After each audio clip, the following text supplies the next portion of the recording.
Let us pray. Almighty God, by whom alone kings reign and princes decree justice, and from whom alone cometh all counsel, wisdom and understanding, we thine unworthy servants here gathered together, in thy name, do most humbly beseech thee, to send down thy heavenly wisdom from above, to direct and guide us in all our consultations. And grant that we, having thy fear always before our eyes, and laying aside all private interests, prejudices, and partial affections, the result of all our counsels may be to the glory of thy blessed name, the maintenance of true religion and justice, the safety, honor, and happiness of the King, the public weal, peace and tranquility of St. Lucia, and the uniting and knitting together of the hearts of all persons and estates within the same, in true Christian love and charity, one towards another, through Jesus Christ our Lord. Amen. The grace of our Lord Jesus Christ, and the love of God, and the fellowship of the Holy Ghost be with us all evermore. Amen.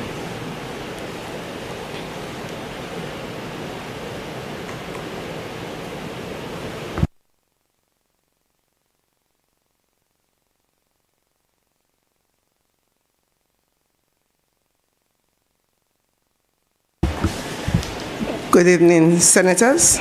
I wish to call on Senator, the Leader of Government Business, Senator Jean.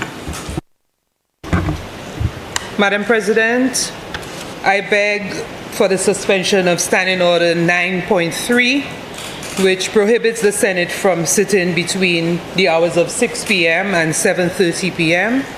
So we're asking for the suspension. Senators, the question is that Standing Order 9.3, Senator, be suspended to enable the Senate to sit beyond the prescribed time of 6 p.m. in the afternoon. I now put the question. As many as of that opinion say aye. Aye. As many as of a contrary opinion say no. I think the ayes have it. The ayes have it. Thank you, Senators. Announcements. Senators, I have received correspondence from the Speaker of the House of Assembly advising that the following motions and bill were passed in the House of Assembly and forwarded to the Senate for its concurrence. The motion, the Value-Added Tax Act Resolution of Parliament to approve draft Value-Added Tax Amendment of Schedule 1, Number 3 Order. Value-Added Tax Act Resolution of Parliament to approve draft Value-Added Tax Amendment of Schedule 2 Order. Bills, Land and House Tax Amendment Bill.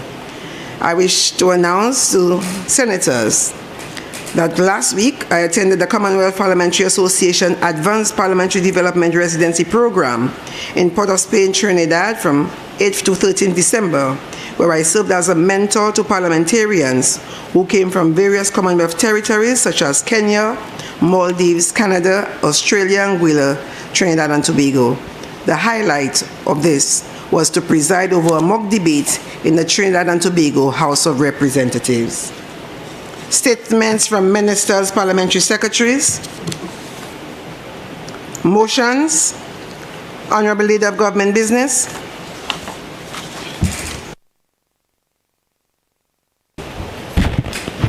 Madam President, I beg to move the following motion standing in my name.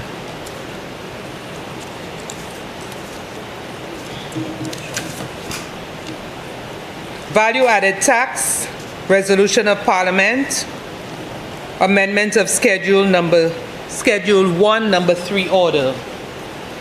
Whereas under Section 109, 1A of the Value-Added Tax Act, Chapter 15.42, the Act, it is provided that the Minister of Finance may, by order published in the Gazette, amend the schedules to the Act, and whereas it is further provided under Section 109.2 of the Act, that an order made pursuant to Section 109.1 of the Act is subject to an affirmative resolution of Parliament, except where the amendment is to the customs tariff headings only. And whereas the Minister of Finance seeks approval of the draft value-added tax amendment of Schedule 1, Number 3 order to amend Schedule 1 of the Act by an affirmative resolution of Parliament in Item 2.1 to include as zero-rated goods on the 22nd day of December 2025 a supply of goods for which transactions are completed on that date by a taxable person specified by the controller except the following: A, orders for goods not in stock; B, the supply of motor vehicles; C, the supply of guns and ammunition; D, the supply of tobacco products; E, the supply of alcoholic beverages; F, the import of goods. Be it resolved that Parliament, by affirmative resolution, approves the draft value-added tax amendment of Schedule 1, Number 3 order, which amends Schedule 1 of the Act in Item 2.1 to include as zero-rated goods on the 22nd day of December 2025 a supply of goods for which transactions are completed on that date by a taxable person specified by the controller except the following: A, orders for goods not in stock; B, the supply of motor vehicles; C, the supply of guns and ammunition; D, the supply of tobacco products; E, the supply of alcoholic beverages; F, the import of goods. Madam President, I just wish to provide some further information on that bill for the, in order to elucidate to fellow senators. Madam President, in keeping with the spirit of Christmas, the Christmas season, and to provide further relief to consumers, the Cabinet of Ministers has agreed to implement for the first time in the history of our country since the introduction of the value-added tax regime, a VAT-free day for domestic purchases of a certain kind. And it is clearly articulated in the motion that these goods would not include alcoholic beverages, tobacco products, guns and ammunition, goods not in stock. And I know there are some people who had the expectation that they could have purchased vehicles on that day, but unfortunately the supply of motor vehicles is not included in the list of items that would attract that VAT-free day or that VAT exemption, well, VAT-free day or the zero-rated VAT day, and as well as goods that are imported from overseas. Madam President, I am pleased to support the government's initiative of that VAT-free day, which is going to be on a Monday, similar to our historic Monday of December 1st. This time it's going to be December 22nd, which is next week, Monday. So Monday seemed to be a glorious day for us on several occasions. So on that day, Madam President, consumers will benefit from purchasing items without attracting VAT. And it will be specifically on domestically purchased goods. So people, our consumers, can go into the stores, but it would have to be VAT-registered companies in order for them to benefit from that relief of VAT on that day. So the eligible items will be limited, Madam President, to goods that are available for sale. So it will not be for goods that are not available or goods that are not in stock. So it's not to say that you can go into an establishment and put down the payment of an item that is not immediately available. It will not be if one wants to buy from a hire purchase company, the entire cost of the item would have to be paid immediately. So you cannot buy it on hire purchase. It will also be, it will be limited to goods that are domestically purchased. So you cannot buy an item from overseas. For example, go on Amazon and buy an item, and when it gets here, say that you bought it on the VAT-free day. So the item must be in St. Lucia at the time for you to benefit from that zero-rated VAT on that day. Madam President, it does not also extend to services that are not ordinarily zero-rated. For example, professional services, legal fees, restaurant supplies, rent, tickets for a game of chance like lottery tickets, unfortunately, top-ups, phone plans, phone cards, internet and cable. So all of these are removed from the list of eligible items. Sales by accommodation providers, so for example, Airbnbs, or you want to go to a hotel on that day, it does not extend to that. And as I said before, imports of goods and services. So Madam President, Lady Akikavini, Lady Simon Pochen, Munsa Antwe Adida, Bola Place, Kote Kiha, places that have been registered to participate in that VAT-free, on that VAT-free day and get these items VAT-free. So bagay kay pli bon marché, moun kay sa geye acheté sa yo te bezwen. Now, Madam President, this initiative reinforces the philosophy of this government administration of putting people first, because it is benefiting our spending pattern during the festive season. We would recall that it was the mighty Pele who sang the song Tradition Noël. Belle Wadek Soulier, c'est Tradition Noël. Only one lesser nou ka achete wad, nou ka achete carpet, drapes, how they calling it in patois, curtains, lanya non puli. But at that time, we do a little extra shopping. I recall as a child, Madam President, we had to get the new linoleum to put down on the floor. We had to get the new curtains. They used to get the new assiette. You know, the glasses, the plates, the teacups, the saucers. You have to wash that. You have to shine that. You have to scrub outside.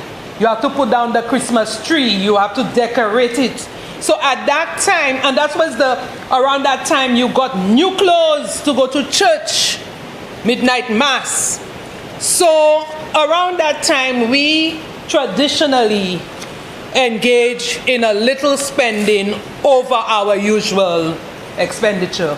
However, Madam President, for me personally, I want to encourage us to still be as frugal as we can and don't engage in overspending on that day, buying items that are not really necessary. But I think it's befitting of the season that this VAT-free day is going to be benefiting the people of St. Lucia. So, Madam President, I stand in support of this resolution that would allow for this VAT-free day. I hope that I have offered enough clarification, enough validation of the resolution, and I invite my fellow senators to do likewise. Thank you. Senators, the question is that Parliament, by affirmative resolution, approves the draft value-added tax amendment of Schedule 1, Number 3, Order, which amends Schedule 1 of the Act in Item 2.1 to include as zero-rated goods on the 22nd day of December 2025, a supply of goods for which transactions are completed on that date by a taxable person specified by the controller except the following: A, orders for goods not in stock; B, the supply of motor vehicles; C, the supply of guns and ammunition; D, the supply of tobacco products; E, the supply of alcoholic beverages; and F, the import of goods.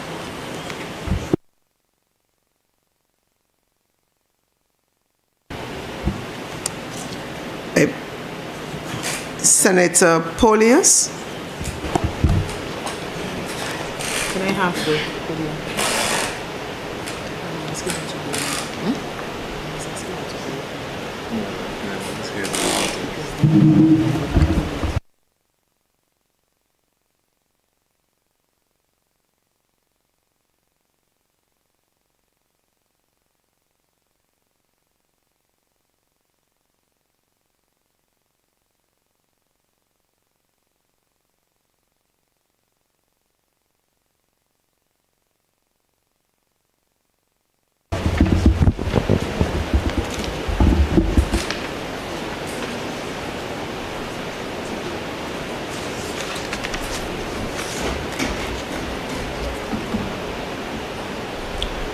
Thank you, Madam President. Madam President, on this side of the chamber, the opposition acknowledges the government's intention to introduce a VAT-free day, as has been articulated by the leader of government, business. An election promise, Madam President, that is about to be fulfilled. And according to them, seeks to encourage consumer spending and boost sales. Madam President, we recognize and we consider the potential benefits of this VAT-free day. And we do know that many St. Lucians, those who have the disposable cash, those who have the means, they will take advantage of this opportunity, this national incentive. But Madam President, we must reflect on the reality that many families simply may not have that cash available to them. They may not have that disposable income to take full advantage of this tax relief. Even though they want to, or they would have liked to, Madam President, financial constraints make it very difficult for them to do so. And this brings, Madam President, it brings us to a critical question that we need to ask. The very same questions that have been posed by others in the region, particularly those countries that have implemented the same national incentive. Is this VAT-free day genuinely inclusive? Or does it mainly benefit those who already have the financial prowess, the money to spend? And are we addressing the real issue that plagues our disadvantaged communities, Madam President? Or are we simply offering a temporary and superficial solution? Obviously, Madam President, this sounds like good politics, doesn't it? But is it sound economic policy? It is a question that we need to ask. So while we are happy, and I too, I am happy for some of those people, the families that will be making maximum use of this advantage or taking full advantage of this opportunity. Madam President, we cannot ignore the fact that some simply will be excluded.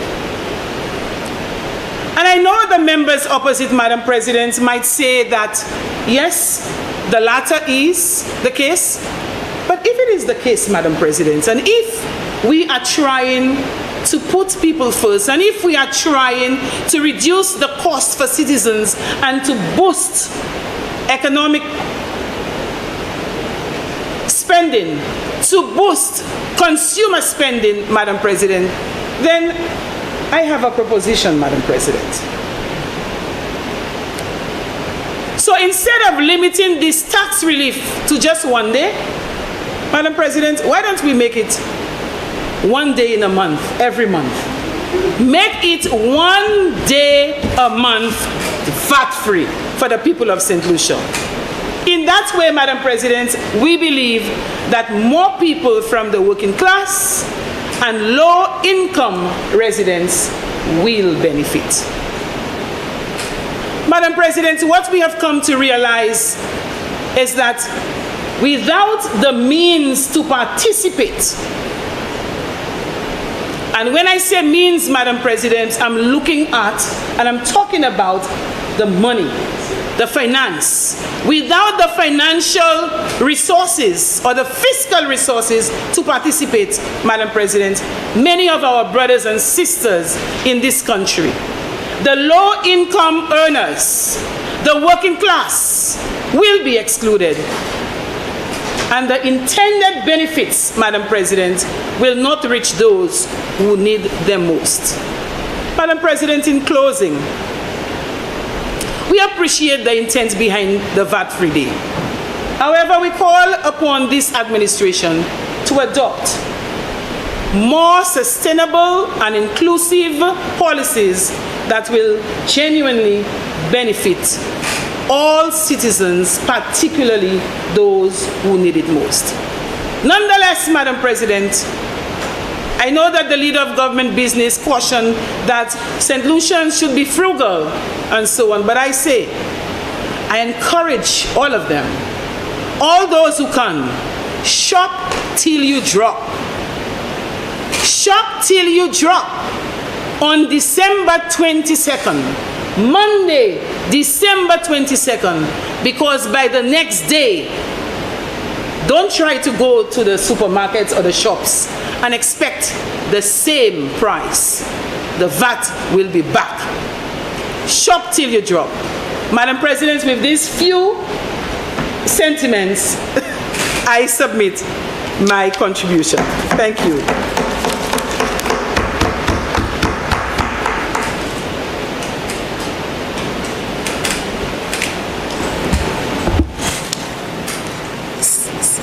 Senators, any rebuttals? Senators, I shall pose the question. Senators, the question.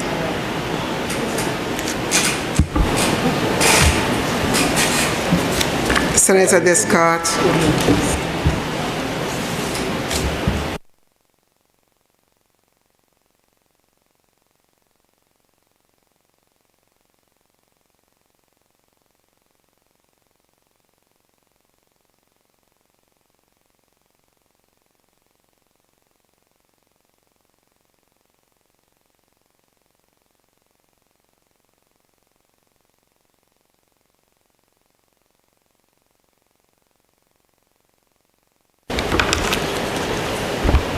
Thank you very much, Madam President. Madam President, before I go into my substantive contribution on this bill, in the spirit of Christmas, I would hope that you would be a bit generous and grant me some latitude to speak on an issue that I think is very, very important. While not related to the bill itself, but an issue of the call to national unity, Madam President. And I really hope that you and the members opposite would be generous to really give me a few minutes just to speak on this issue and then pivot into the issue that is before us. Proceed, Senator, but I'll be listening very closely. Thank you very much, Madam President. Madam President, elections, I think, by its very nature, divides a country and along political lines. And I think it's very, very important. In many instances, we've seen this last election has been one of the most intense, Madam Speaker, and perhaps would have drawn out from us some of the worst, Madam Speaker.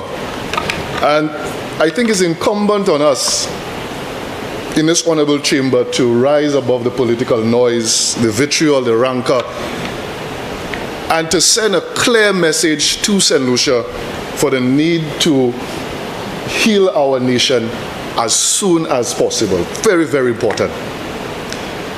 I want to make it very clear, Madam Speaker, that the enemy is not the SLP, UWP, or any independent candidate for that matter. But our enemy is the perennial challenges our country faces that are structural in nature and very persistent. And by these, quickly, Madam Speaker, I want to talk about the issues of low growth.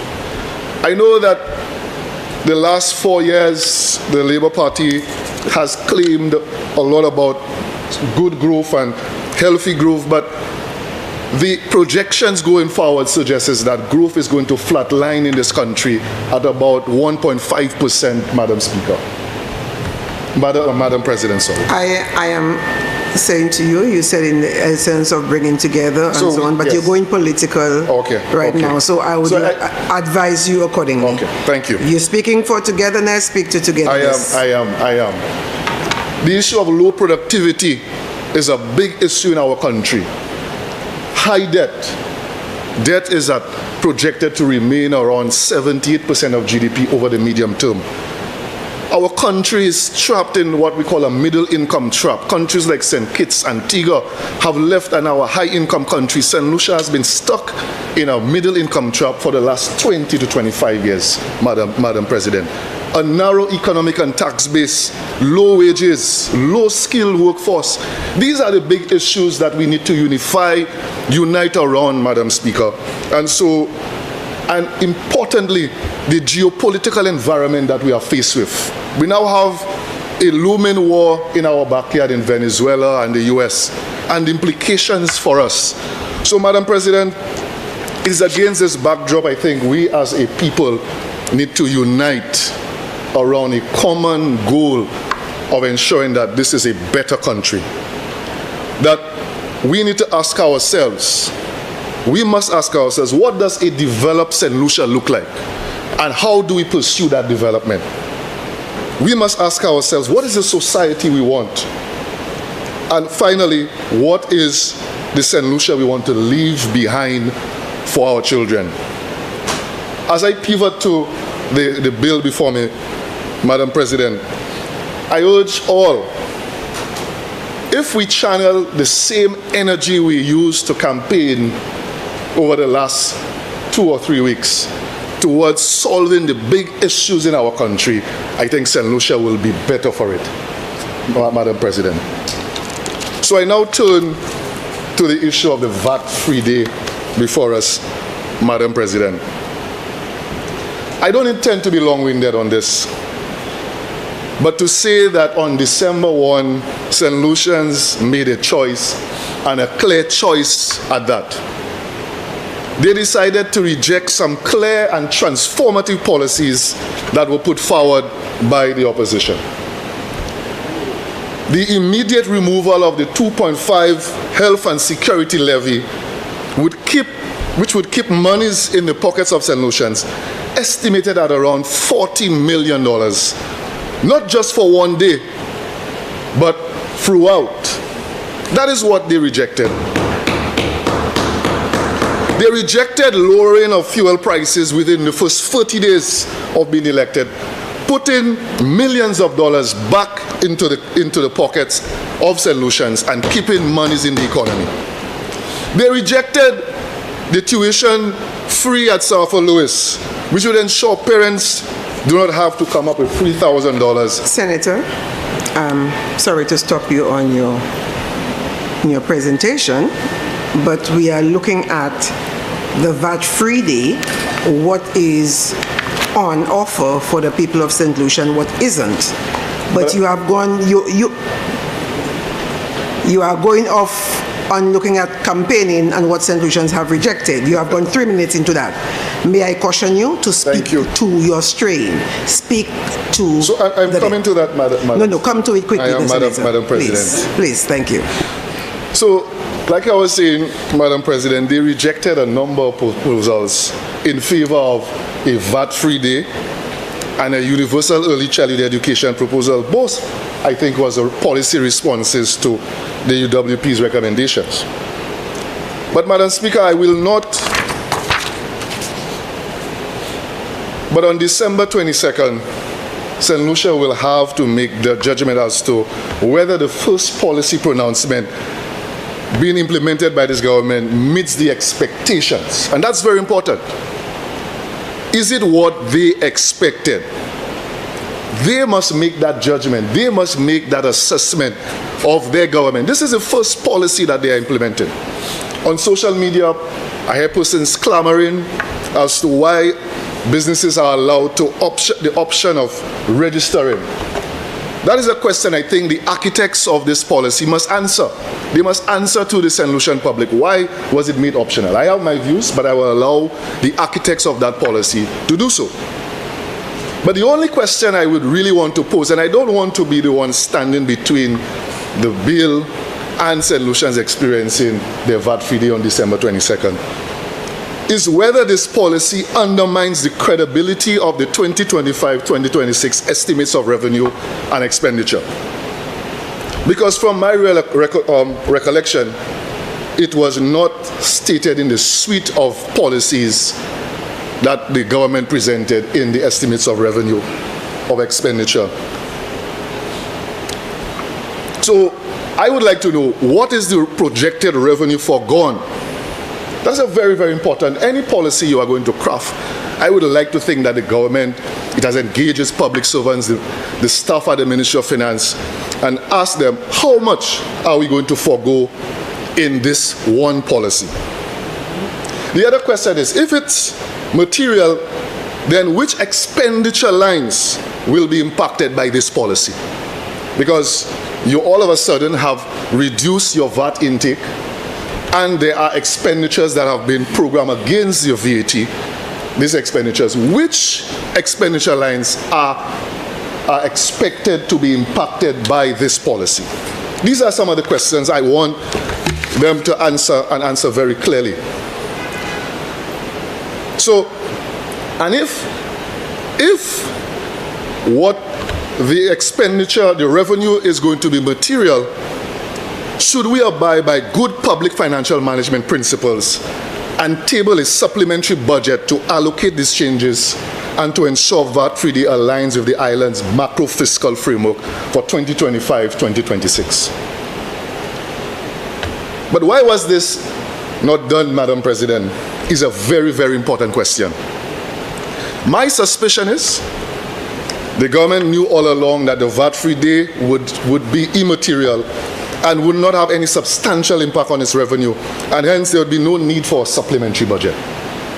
Because the reality is they know St. Lucians do not have the disposable income to benefit from a VAT-free day. They know that they do not have the disposable income, and there is not the effective demand. People do not have the financial wherewithal to participate in a VAT-free day.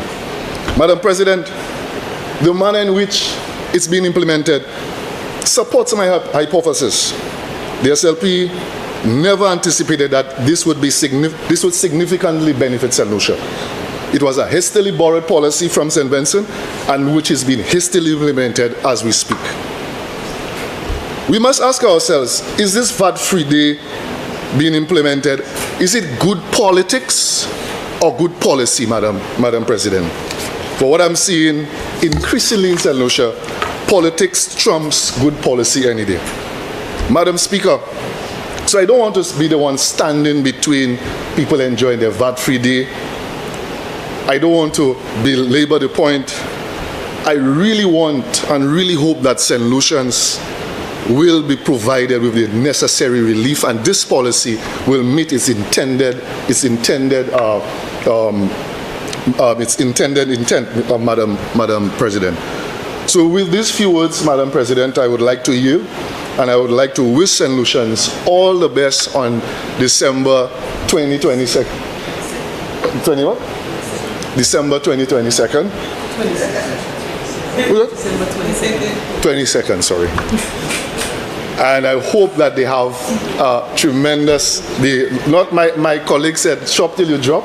Yeah. I think they need to do that with a bit of constraint. But I know that St. Lucians, the average St. Lucian, will not benefit from this policy because they simply do not have the disposable income to do so. Thank you very much, Madam President.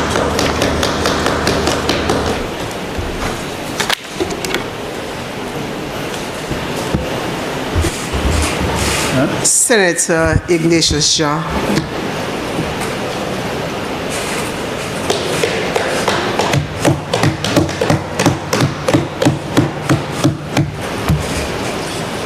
Thank you, Madam President.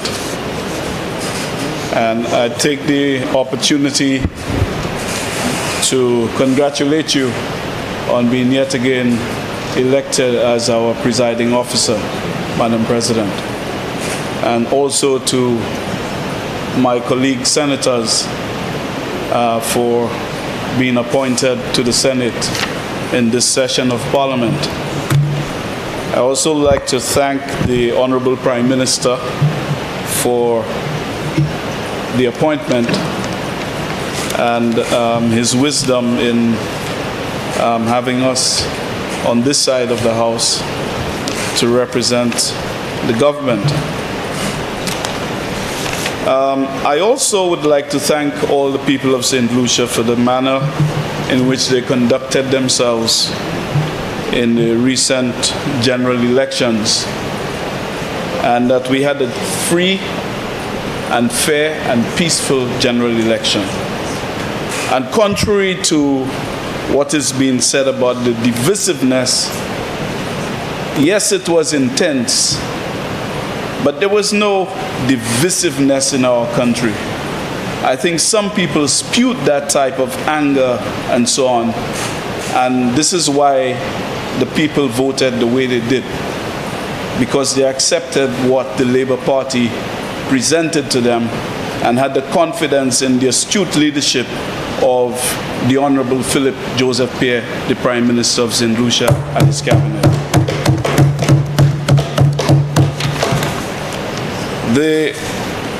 The reason that we are here this afternoon is to treat with the VAT-free day. This is not new, and this was not adopted from St. Vincent. The Prime Minister during the political campaign had promised the people of St. Lucia, if and when elected, he was going to give them a VAT-free day. And this is why we are here this evening after the opening session of Parliament this morning, because he wanted to deliver on that promise in December. So, Madam President, the leader of government business has already said what we will receive from VAT-free day. And I need not reiterate all of these, but me oblige di ça en créole, parce que nous di un chay pep nous qui ka comprendre ça nous ka dire. Yo ka comprendre anglais, mais moi vle di ça encore en créole, parce que ça qui ka présenté là, Premier ministre l'a dit comme ça, et leader government business, j'ai fait nous connaître le 22 décembre, nous pas payer VAT à sous un lot bitin qui caille à sous ces supermarkets là avec l'autre côté. Mais ça, nous n'y pouvons apprécier. C'est dans ces bagailles-là, nous pas qu'à ça acheter. Bagailles qu'on produit qui sortent de l'autre pays, qui pas encore vivre simple ici. Alors si un monde qui aller acheter bagailles online, et puis il a voir en toutes ces différentes places-là, pour post office, shopbox, toutes ces places-là, ou qu'il pour payer VAT à sous. L'autre côté, c'est bagailles comme cigarettes, gaz, diesel, ferment comme grand avec toutes ces bagailles là, et malheureusement, ou pas qu'à ça acheter alcool, ou pas ça acheter rhum avec ces bagailles là VAT free. Bon, toute l'autre bagaille qu'on, si vous après l'oïkaï, bagaille qu'on, si vous pouvez payer avocat, ou qu'à aller au restaurant, ou qu'à acheter ticket pour aller danser bagaille comme ça, ou qu'à ni pour payer VAT à sous ces bagailles ça là. So, moi je dis tout le monde pour apprécier qui ça gouvernement fait là devant Noël là, c'est pour bailler tout le monde en soulagement. This is what it is to give people to ease the squeeze, as it were, although the government has given in the past zero-rated a host of food items for the people of St. Lucia. So it is not just to say that we are doing something for only one day and to suggest that we can do it for months or for years. The government, and to say that the government, that the people do not have the disposable income. Where are we living?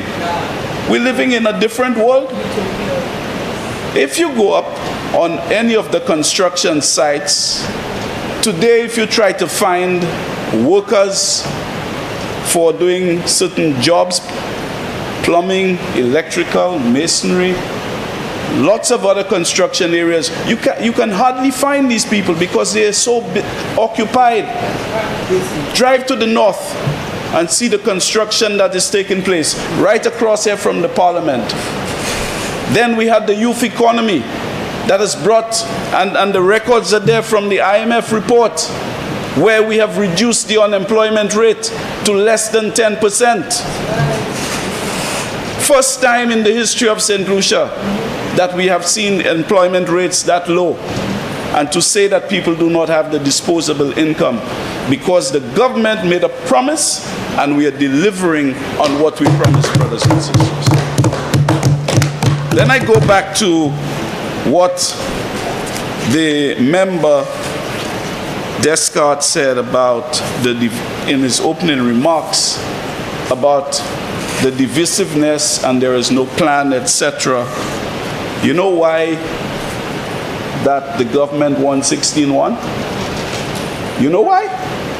Because the government promised, the government had a book of deliverables or deliveries. We delivered on our promises and we have made another promise, and which is why the people had confidence in this document and what we said on the platforms, not in what you presented about saying you're going to reduce gas. Do we have oil refineries? Do we pump oil? I mean, you know, this is, a lot of these absurdities were presented on the platforms, and which is why I wouldn't sing a shanty song here tonight, because it is clear. The choice was clear, clear, clear. And this is why Philip J. Pierre and the Labour Party were brought into office to serve the people of St. Lucia. The people had that confidence. And this is what we're going to be delivering on. And all of it is there, Madam President. So I don't know. I think they admit that it is a good thing and that we should shop till we drop. And thank you, Senator. So we don't want people to shop till they drop, but we want to give people an opportunity. And because the country has done so well, and one of the things the Prime Minister has been able to do with his astute management of the economy, the fiscal prudence, the Honorable Prime Minister does not spend money that he doesn't have. That's right. And the records are there to show that. What he has done is to show, and the other countries in the region that have copied the good example and leadership of Philip J. Pierre and the Labour Party. So what he has done is to say, look, we are doing so much better. We want to give something back to the people because all of us must benefit from it, not only one set. So when the people will be spending money for that one day, the merchants, there'll be more money in circulation, and everybody, you will see the money in circulation for that one day and also for the rest of the week before Christmas, as we always have, but to give people those opportunities.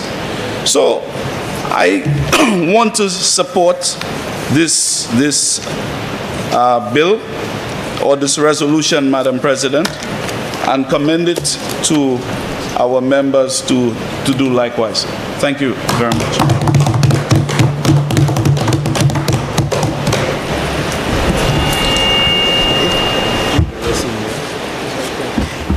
Senator Harak Singh.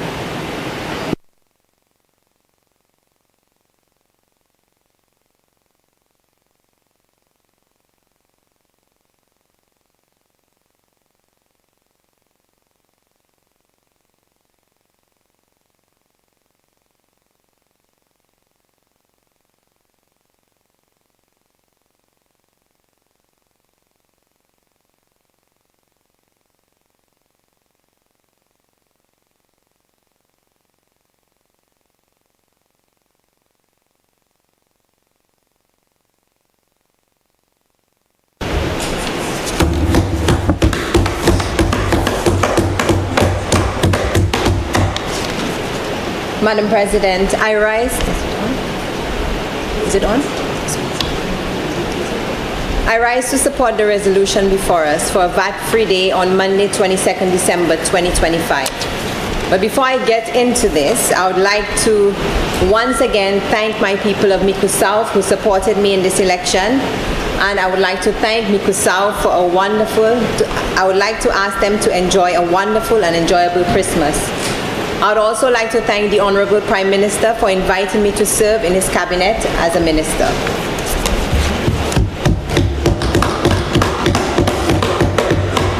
Madam President, we all know that taxes are essential to the economic growth of a country.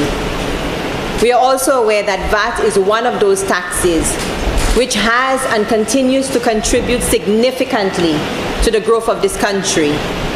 And Madam President, we are also very much aware that the cost of living has increased significantly throughout the world.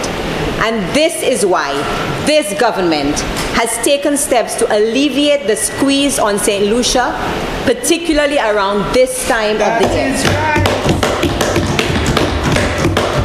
Madam President, this is Christmas. It is a time of giving. And if you recall, Madam President, the tax-free barrel concessions which are happening at this time was introduced by the Labour government.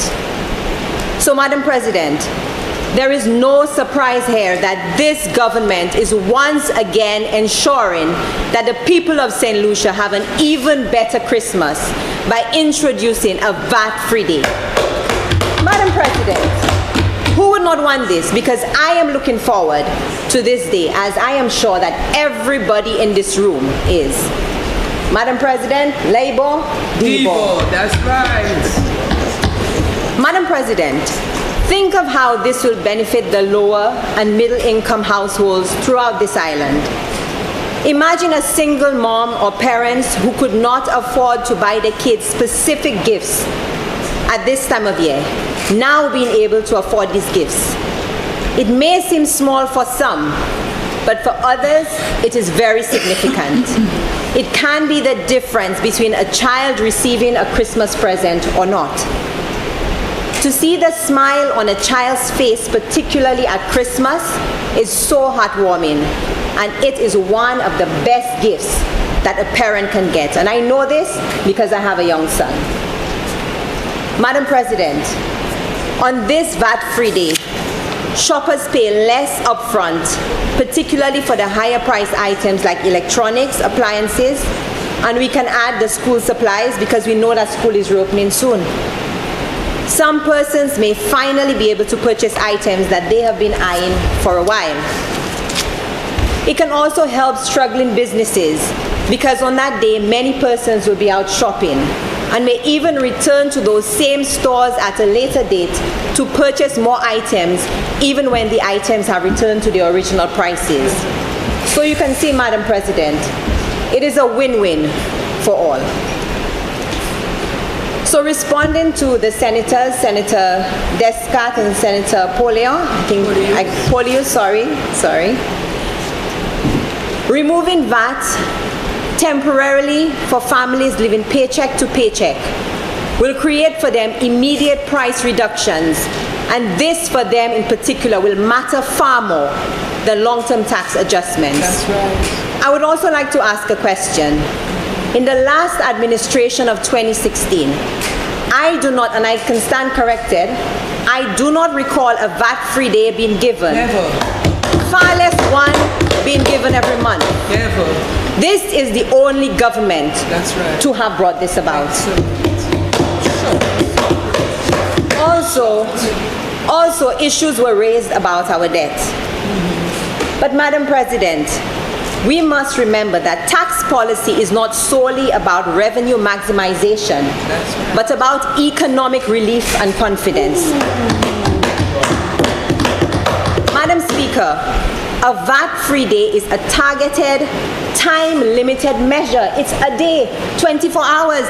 It's time-limited measure, not a permanent hole in the budget. So in concluding, I just want to reiterate this most important point. Madam President, this Labour government has done more for and given back more to the people of this country in just 4 years than any other government in this country has. And I make this bold statement because this sentiment is felt throughout St. Lucia. And this appreciation was translated into a resounding, bold, and decisive, unambiguous win on December 1st, when the people of St. Lucia marched to the polls and said thank you to this government for always putting them first. That's right. And so this resolution is once again this government showing the people of St. Lucia that we love you, we are here for you, and we want you to have an enjoyable Christmas. So, Madam President, I want to categorically state that I give my overwhelming support for this resolution. Thank you.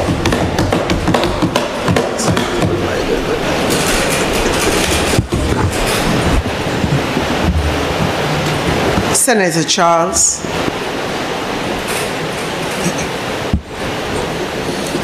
Madam President, I'll be equally very brief. I think St. Lucians need to realize that at Christmas time, like Mighty Paley said, Noël, toutes ces millionnaires. It means that whatever class we come from, people spend anywhere at Christmas time. This is not to suggest by any means that one doesn't support any further concessions to give people additional spending. But I was hoping to hear from our economic minds in the room what would be the impact of giving additional money to people on the demand of certain goods around Christmas time. Because it's very instructive that the provision makes exemption for the supply of alcoholic beverages. And I'm sure if there was a waiver on that product, then you would see a significant increase in the consumption of alcoholic beverages at Christmas time. And perhaps it's a very good thing that it is a prohibition, or an exclusion rather, from that list. So I think one has to commend the architects of this provision that St. Lucians will drink anywhere at Christmas time. There's no reason to give any incentive to get into a drunken stupor by giving more money to buy alcohol. However, this is a measure that only gives us an indication as to what we can do to increase the consumption of local goods. Because although our local goods do not attract the taxes, but I think there has to be some focused attention on ensuring St. Lucians consume more local products at Christmas time in particular, because this is the time when our import bill is probably the highest during the course of the year. Because we eat everything from apples to grapes to foreign toys, and of course it increases the export bill at this time of the year. So I would hope that going forward, that when a VAT-free day is being given, that additional consideration should be given to certain types of products to encourage us to eat more of what we grow. Just by way of a bit of explanation for the leader of government business, I think she was attempting to get the Creole term for a word for curtains. Curtains is widow. Widow. Pas jamais tant ça, et bien, ou quand y a pour un mot aujourd'hui, widow. That's the Creole word for curtains. Pardon? VAT-free day? Ou pas pay tax? So, Madam President, just by way of, just these small comments on the resolution before the Senate, and I would like to take the opportunity to welcome our new senators and to welcome back those who were there before, and to souhaiter tout le monde un bon Noël et puis bon l'année prochaine. Merci.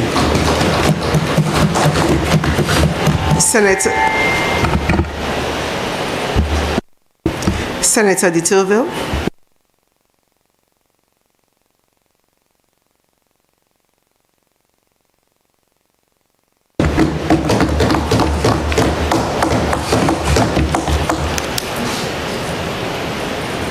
Thank you, Madam President.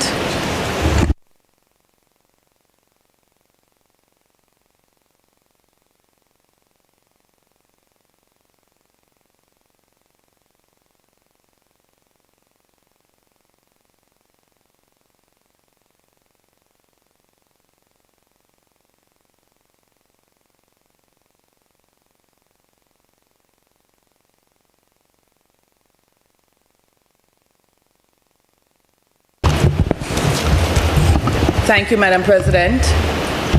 I would just like to say that I am very elated today to be sitting in the Senate and be chosen as one of the senators to represent the government.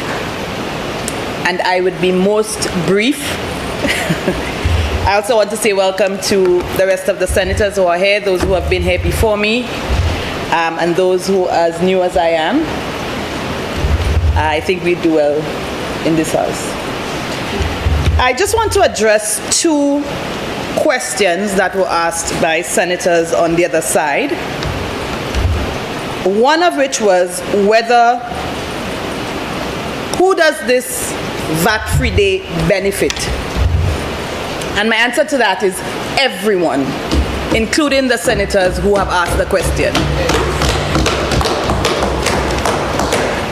The other question is this really genuinely inclusive? And my response to that is absolutely. And I would tell you why. This is a continuation of promises made and promises kept.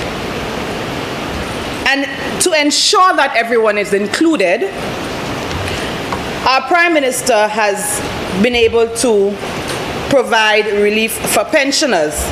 Some of us here don't fall under that category. So he decided to give a bonus to civil servants.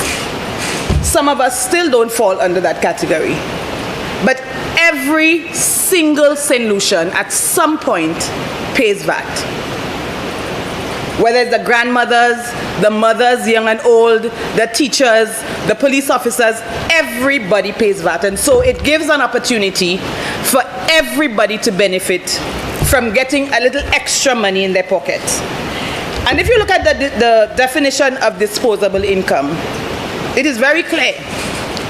And so after the VAT day or during the VAT day, everybody will have disposable income because you will have extra. You will have extra to do things that maybe you did not think of doing, things that you wanted to do and were not able to do for whatever reason. So it is absolutely inclusive, and I commend the Prime Minister and the government on this initiative, and I do rise today in support of this VAT-free day. Thank you.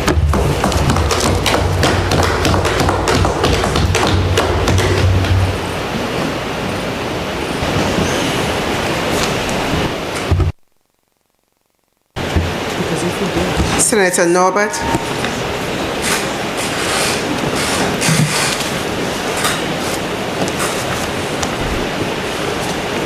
Madam President,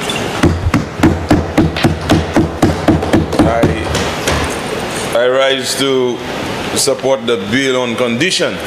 But before I get to the conditions, please permit me to thank the over 1,700 persons from my constituency who came out and took the long lines to give me that vote of confidence, and to all those who thought that, speaking love, unity, transformation, and a reset for this country would not get me more than 2 votes.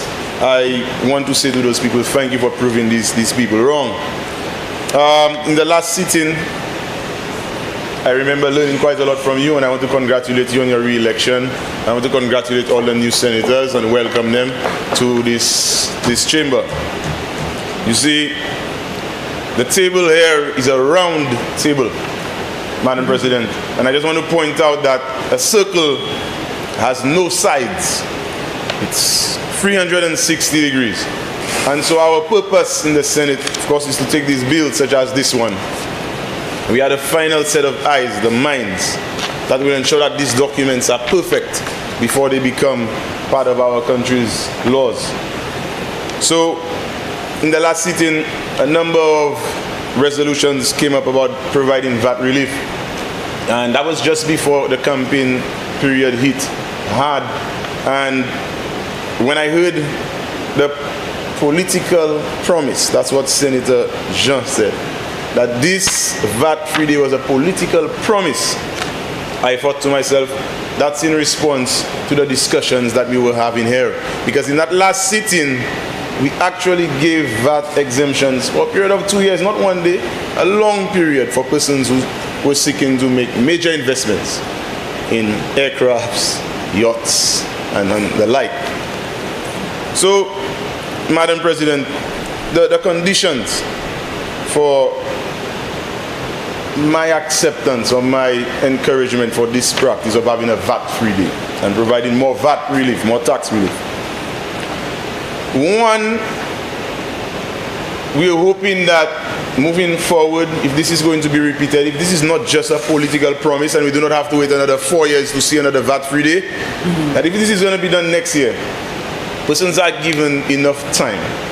So they could plan, they could save, they could strategize on the purchases that they need to make. So this doesn't feel like it's rushed. I wish it was not a political promise, but a real policy. 2, I wish it was not an optional policy. I would love to believe that if, this is such a good policy, having this 1 day VAT-free in this country for us to benefit from the relief, that it's not optional. So everybody, all the business places, we have consultation with them to ensure that they all agree. And, no matter where you choose to shop, you could benefit from this policy. We are having these discussions in the hope that 75%, maybe 50% of businesses will apply to participate. Who knows? I don't know how many businesses have applied. The document does not say when the deadline is for the businesses to apply to participate in having this VAT-free day. I don't know if the document is incomplete, part of our job as senators is to make amendments to the documents. It doesn't. I know for sure that businesses must apply to participate, yes, but it does not give the deadline date for these businesses. All right. So more time for consultation, so everybody can participate. Senator Harrison did mention that the cost of living in St. Lucia is high, so it has risen, and persons are living from paycheck to paycheck. There are people in St. Lucia who will not benefit from this day. Monday the 22nd will come and go for many people. Let's be real. Some people will not even remember it's a VAT-free day.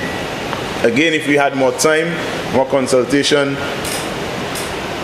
an announcement that came maybe months in advance and not just a political promise.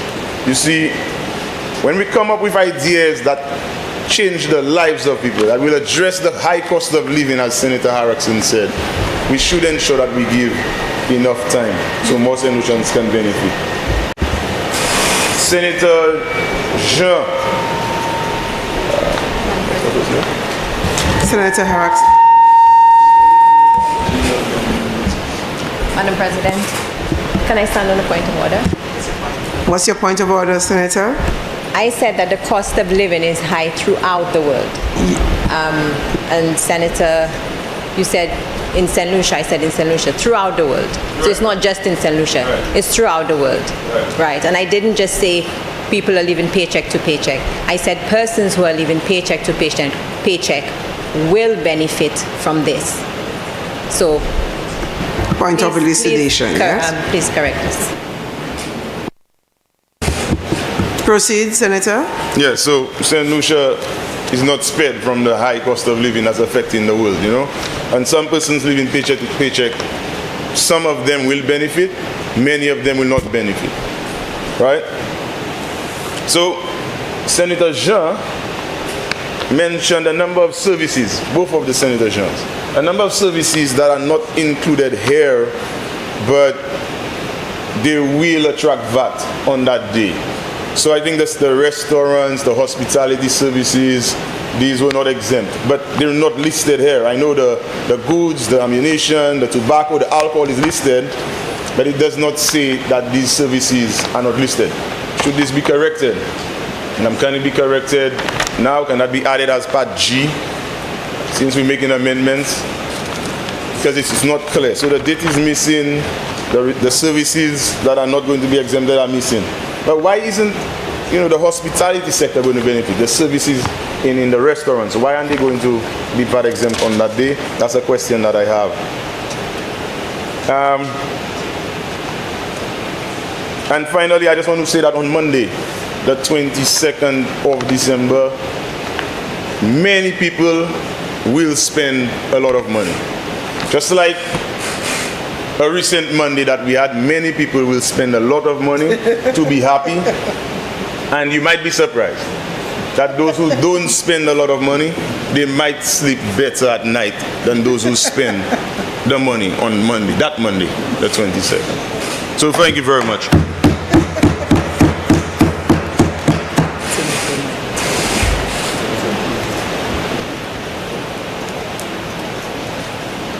Apologies. Senator Albert Poyat.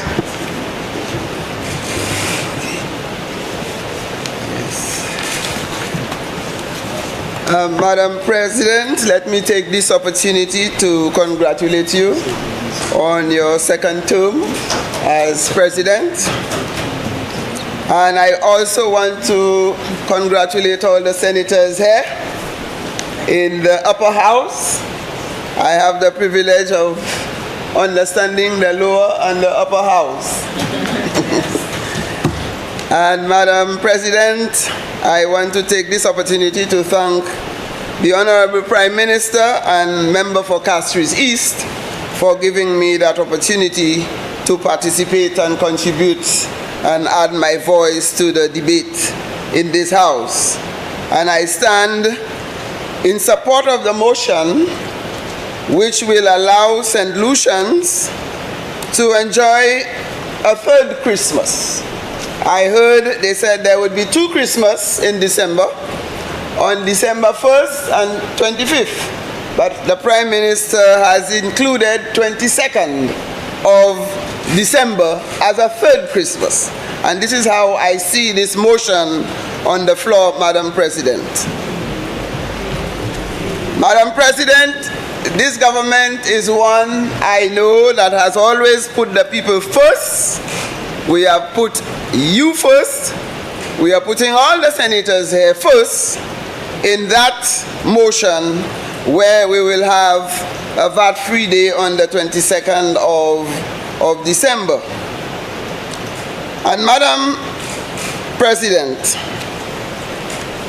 St. Lucia has had a tradition over years when Christmas time comes to make our people feel better. We inherited that. This is part of our history. And some of us may not remember, but it still happens that during the time of Christmas, this is the time we get gifts. At one time, they used to give ham. At one time, they give turkey. Now, under this government, we notice vouchers. We notice hampers. Barrels. Tax-free. Now we are hearing about VAT-free day. This is the first time we are hearing that gift coming as another Christmas for St. Lucians. And with this, Madam President, I believe it's a very good decision. Some people may attach it to politics, but if this is politics, I consider it to be good politics because it's going to bring some relief to some people. And when I heard members on the other side, Madam President, said that it should not be one day, it means it's so good that they are saying it should not be one day. It should be every month. That's right. So we know this is a very good concept. That's right. It's just that the Prime Minister may not be able to afford it for every month, but at least he can give it for one day. So at least we have started. Madam President, I see this motion giving some relief to the most vulnerable. They will have great appreciation for that. Single mothers, those women who head household and stretching to make ends meet, and that will bring a relief to the pocket. And some of us sometimes do not do the mathematics right. Because when we give the people step, Madam President, and they make a $500, and you go out there to shop, and you get $100 free savings. Right. Remember, you are going home with $600 because you save an additional $100. That is what it is. And the Prime Minister took a chance to offer that to St. Lucians, notwithstanding what the other side is asking, how much it will cost. As far as he's concerned, it's not a matter of cost, it's how much it will benefit the people, not the cost. And he is willing to forego revenue he could have collected and do other things with that money. But he allowed the people to decide what they want to do with that money. And we have heard in the US they have Black Friday, they have all kinds of days they give people for them to get a relief. Ours is called a VAT-free day. And St. Lucians will experiment that for the first time. It may cost government millions of dollars. Government say, well, I decided not to collect that and give it to you all. And whereas, Madam President, we keep talking about the vulnerable, the middle class and the upper class, these are the people who pay taxes in St. Lucia, and they said they never get relief. It's only about the vulnerable and the needy. What's about us? This one is open to every Dick, Tom, and Harry. That is your choice. And Madam President, some of us do not even see how this tax-free day, if those who can afford make a savings, they will be able to have an extra dollar to help some of the needy ones. Those with the good hearts, they will be able to stretch out to the needy ones and say, I made a savings of $200, I could afford this, I'm going to use that $200 to help this child, I'm going to help this family, I'm going to give away. So it will roll out in the entire country. Madam President, I support this bill. I think it is a very good decision, a very good policy, and if it is a political decision, it's a very good political decision. And I'm so happy, Madam President, that is coming on a Monday. You know St. Lucians will want everything on a Monday just now? Including election, including victory, including VAT-free day, including a third Christmas. Let's ask for all Mondays to be like 22nd of December. And December 1st. Madam President, moi vle tout Saint-Lucien ko point. Dat sa Premier Ministre la mette là, c'est pour tout le monde Saint-Lucie un bénéfice. Ça qui se vle, yo ka participer. Ça qui pas ça participer, yo ka dit yo pas ka participer. Ça c'est bouillot. Mais Premier Ministre a ouvert la porte là pour tout le monde à tout. Et que les noirs te mettaient à là, tout en tout en dit. Ça qui pas te vle wete yo ne, mais tout ça qui te vle sauver en tout en dit à là, Madame Président. So Premier Minister over Akla, and on 22nd of December, they will enter and they will buy according to their means. And that is a tremendous relief for the people of St. Lucia. I heard members on the other side spoke about unity. This is an excellent policy for unity. There is no discrimination about whether you this, whether you're on that side. It's for everybody. Yeah. That is what it is about. Let us heal. Let us give for everybody to benefit. And Madam President, I look forward to that day. I'll take my whole family. I will call people in Babono, give them transport if they don't have. Let us go and shop. Yes. They'll have a motorcade for shopping, Madam President. Okay? So we look forward to this wonderful day where St. Lucians will have a great Christmas. And with this, Madam President, I give my support to this motion.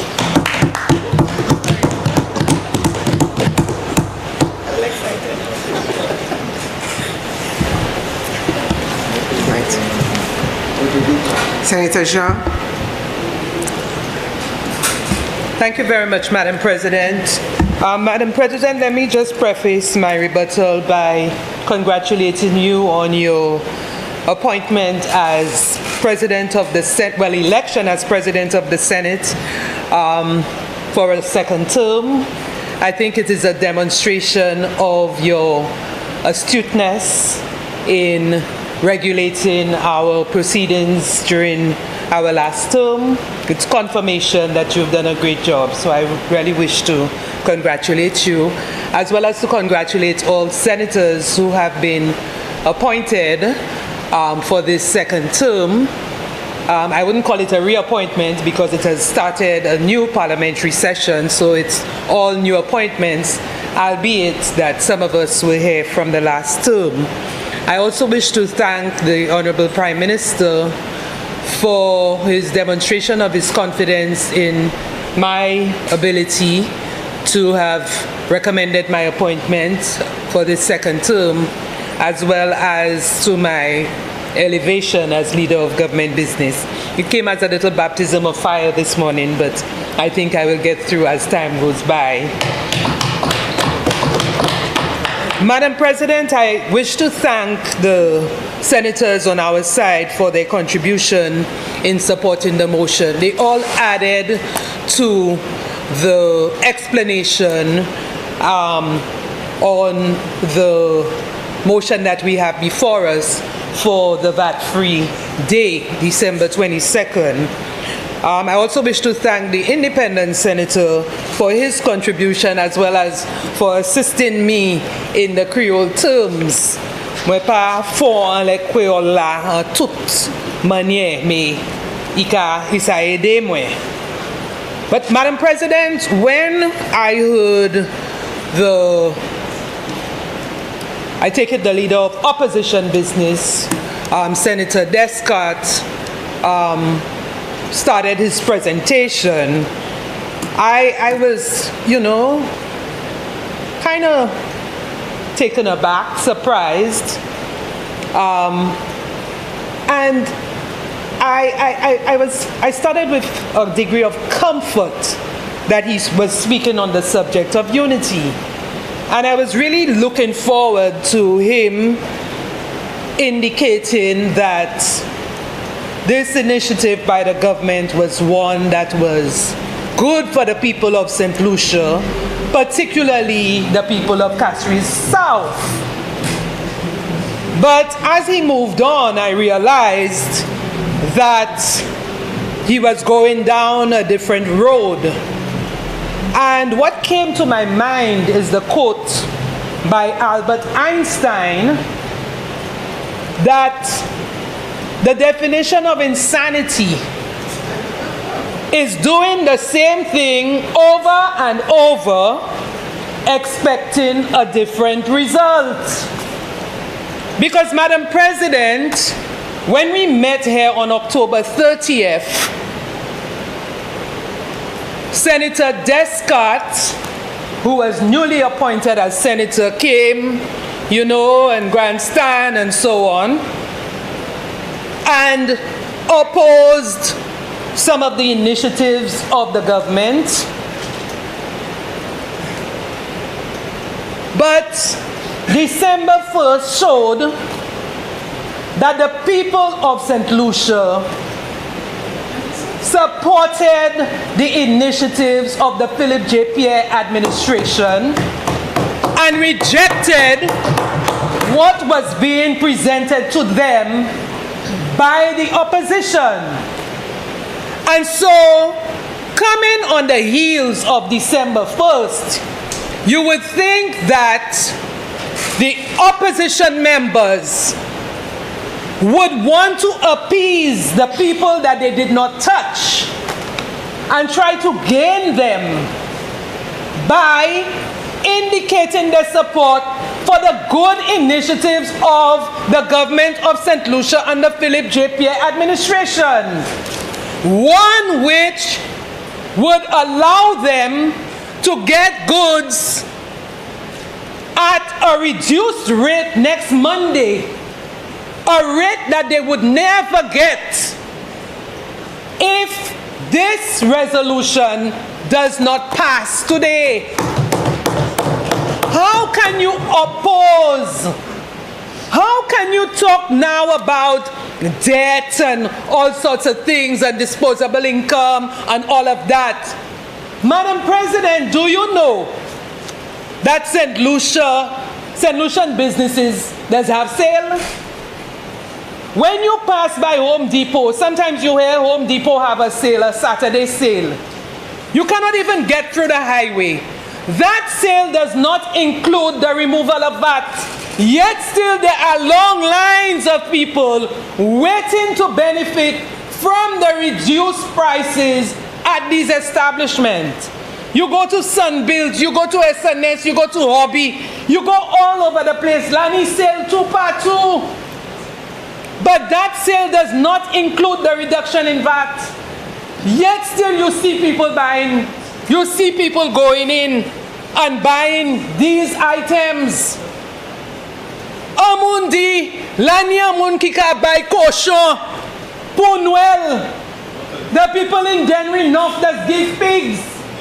During Christmas time, I don't know if they're giving it. Senator Polius. Madam President, I stand on a point of order. What is your point of order? I think the member is misleading. First of all, I do not think that Senator Descartes indicated his non-approval of the bill. All of us support the bill. All of us support, and we indicated that it was a very good initiative, but we had concerns, we had questions. So that is one. The second one is irrelevant, talking about pigs and Denrinov. This is irrelevant and has nothing to do with the... Senator. Thank you. Please proceed. Thank you very much, Madam President. I like to hear the opposition say, I support the bill. Dis ça. Si c'est ça ou vle di ça. Zot pate di I support. Lay body boss, zot pate di ça. Zot pa di I support. Ou support. You just say it. Madam President. Madam President, there is the question of the increased disposable income or disposable income. There was this talk of disposable income. Madam President, the opposition side has the privilege of an economist on their side. An economist who said that the Prime Minister who was in waiting and will be in waiting does not need to have an economics degree because they have economists on their side. Yet still, we're hearing about disposable income. Let me tell you where we can get increased disposable income. Every single St. Lucian has disposable income, and that's indisputable. Because, Madam President, the initiatives of the Philip J. Pierre administration, okay, has put more money in people's pockets. That is what disposable income is. Tout moun ni pli la han poche yo. Si yo pa ni pli la han, yo pa ni pièce la han. Because, Madam President, disposable income comes from the waiver of facilities fees. The parents who no longer have to pay facilities fees now have that money in their pocket. That is disposable income. The increase in the minimum wage to the people who did not go home with $1,160 now have that amount of money in their pocket. That is more disposable income. The increase in pensions, lateni moun ki pate ka hen $200. If they were working in government, now they get $725. If they were working outside of government, they now have $500, which is more than they had before. That is disposable income. The conversion of temporary workers to permanent workers. They now are able to secure greater credit, more credit, and they have greater stability on their job. That will assist in gaining disposable income. Bonuses to civil servants for how many years? And civil servants going to get a bonus?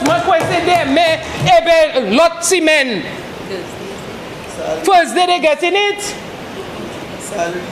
Bonus to civil servants, more disposable income.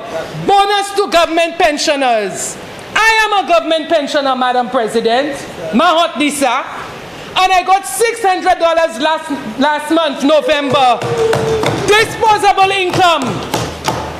Zero-rated building supplies and food items. It makes the prices of food on the shelf cheaper. Madam President, a long time I had not bought pepper jack cheese. Delicacy.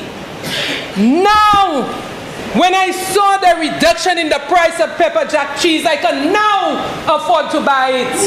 That is disposable income. Senator Norbert? Yes, right. Are you yielding? Senator will not yield, so you take your seat, please.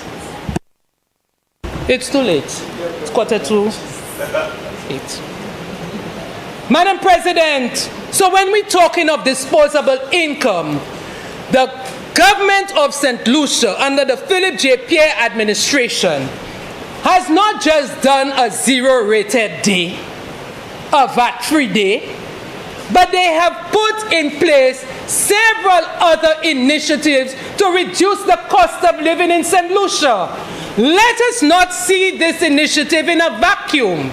There are several other things that contribute towards it. And I will not continue because the initiatives of government, I always liken it to the deaf announcement, the part of the deaf announcement that say, too numerous to mention.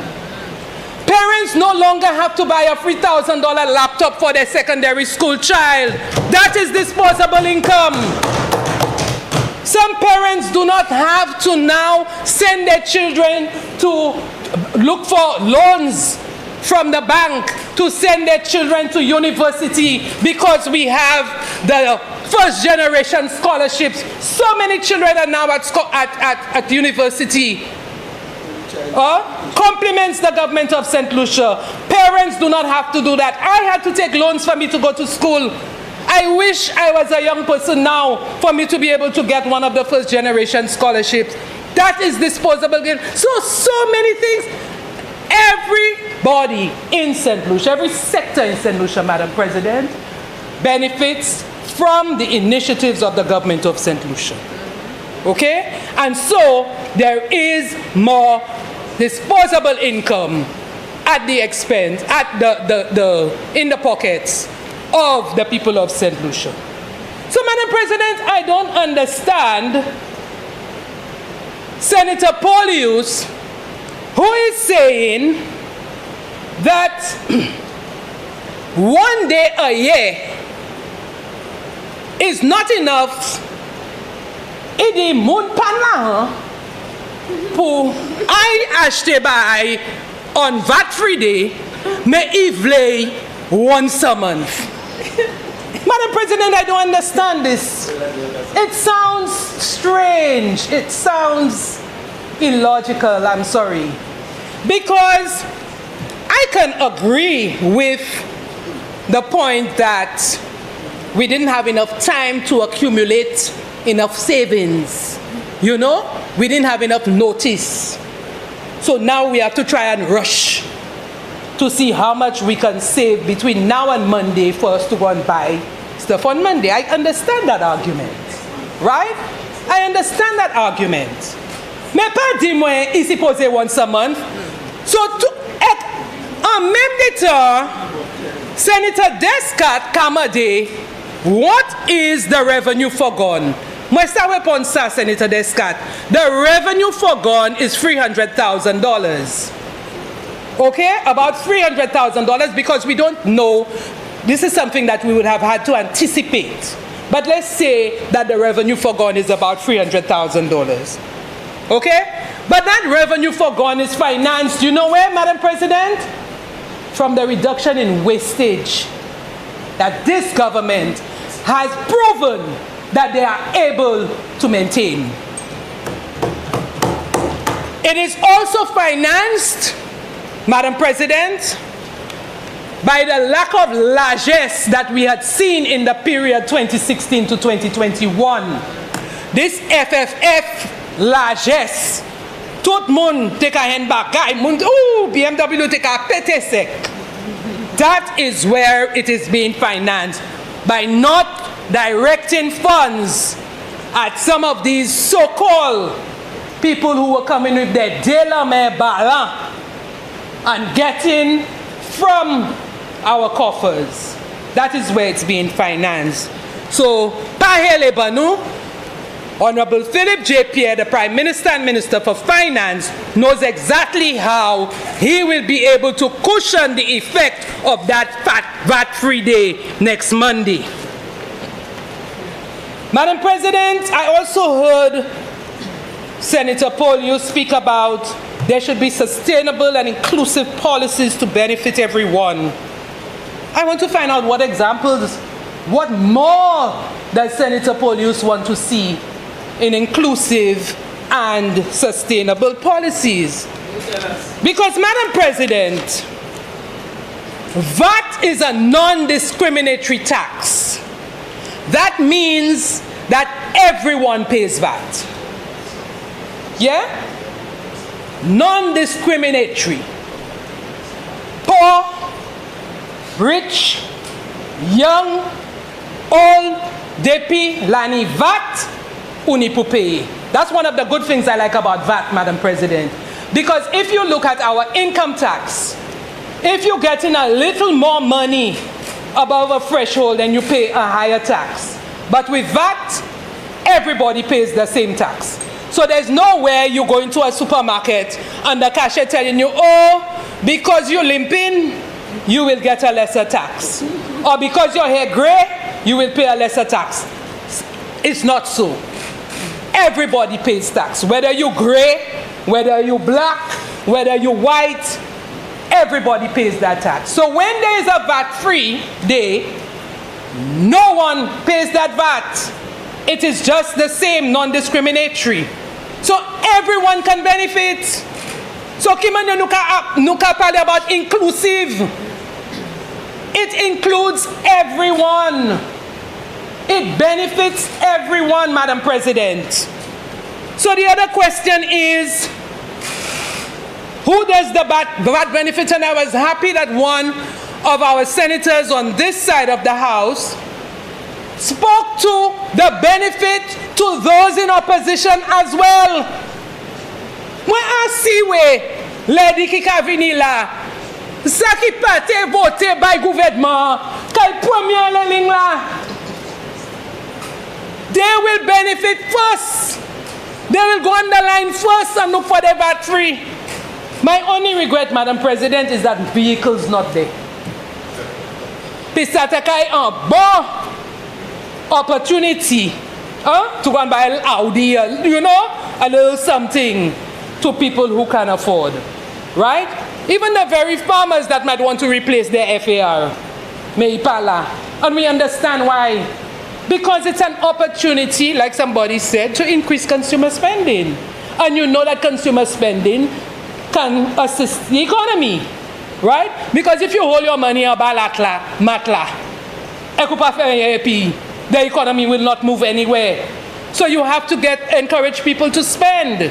And economists, I know Senator Descartes can give me a few more lessons on that, because peut-être me teka dormi, le me teka apensa. Madam President, I heard Senator Descartes speak about low wages. Senator Descartes, I think you can take that back. Because low wages, Madam President, were addressed by the minimum wage. Places, a gentleman told me he manages a home, for a senior citizen's home. And he said when he gave the staff their first check after the minimum wage was instituted, the people knelt down and they kissed the ground, because that was the first time they were touching $1,000. So now we can look at every single St. Lucian who is employed and know that they're making above $1,000. 14,000 people have benefited from this increase in the minimum wage, right? So don't cry for people. The people of St. Lucia knew what they benefited from, and that's why they made that bold statement on December 1st. Madam President, we have seen, I heard this thing of optional policy, and I want to assist my fellow Senator Norbert. Senator Norbert, I wish to tell him, Madam President, that there is a difference between administrative procedure and legislative procedure.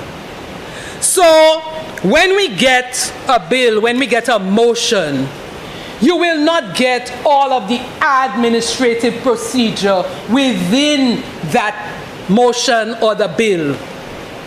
It is usually supported by the department that will administer the bill, and the administrative procedure will guide on how it is done.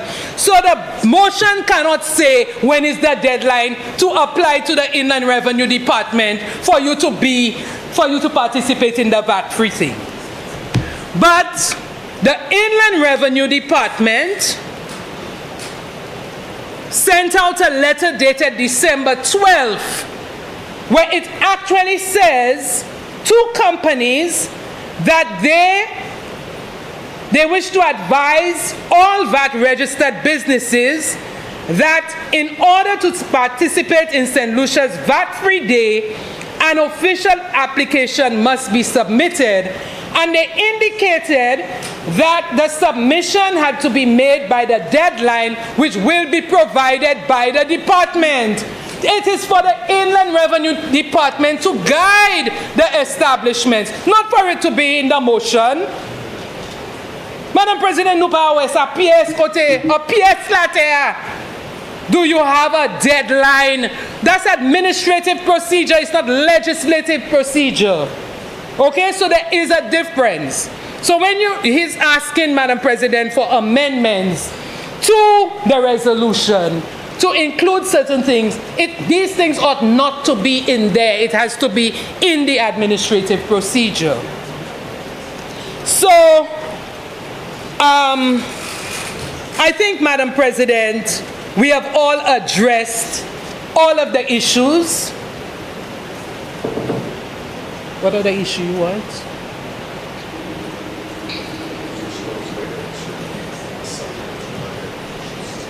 Madam President, as I explained,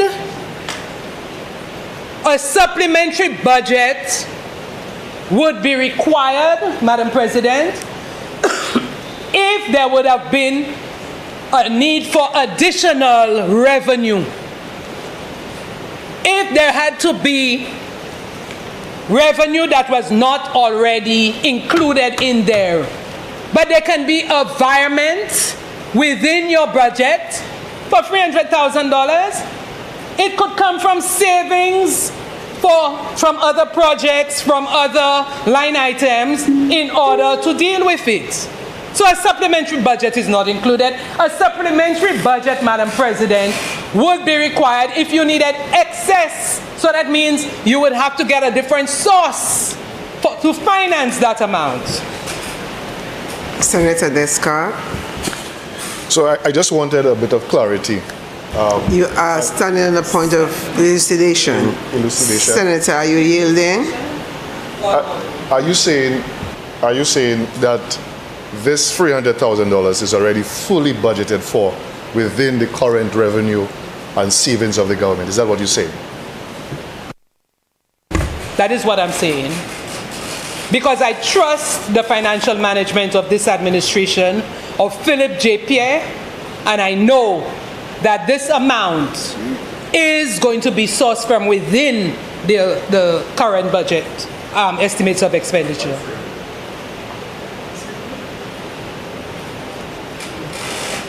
This is anticipated revenue. Forgone. Okay? So, Madam President, I think we have covered all of the items that need to, that we needed to clarify. I believe that this is a great initiative.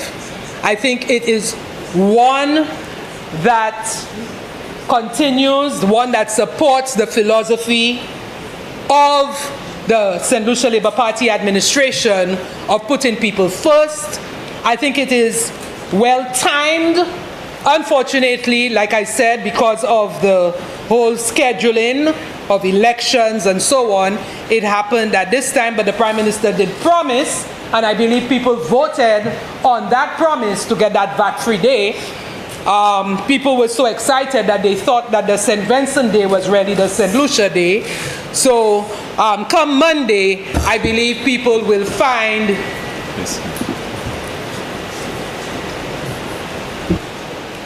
Senator Norbert.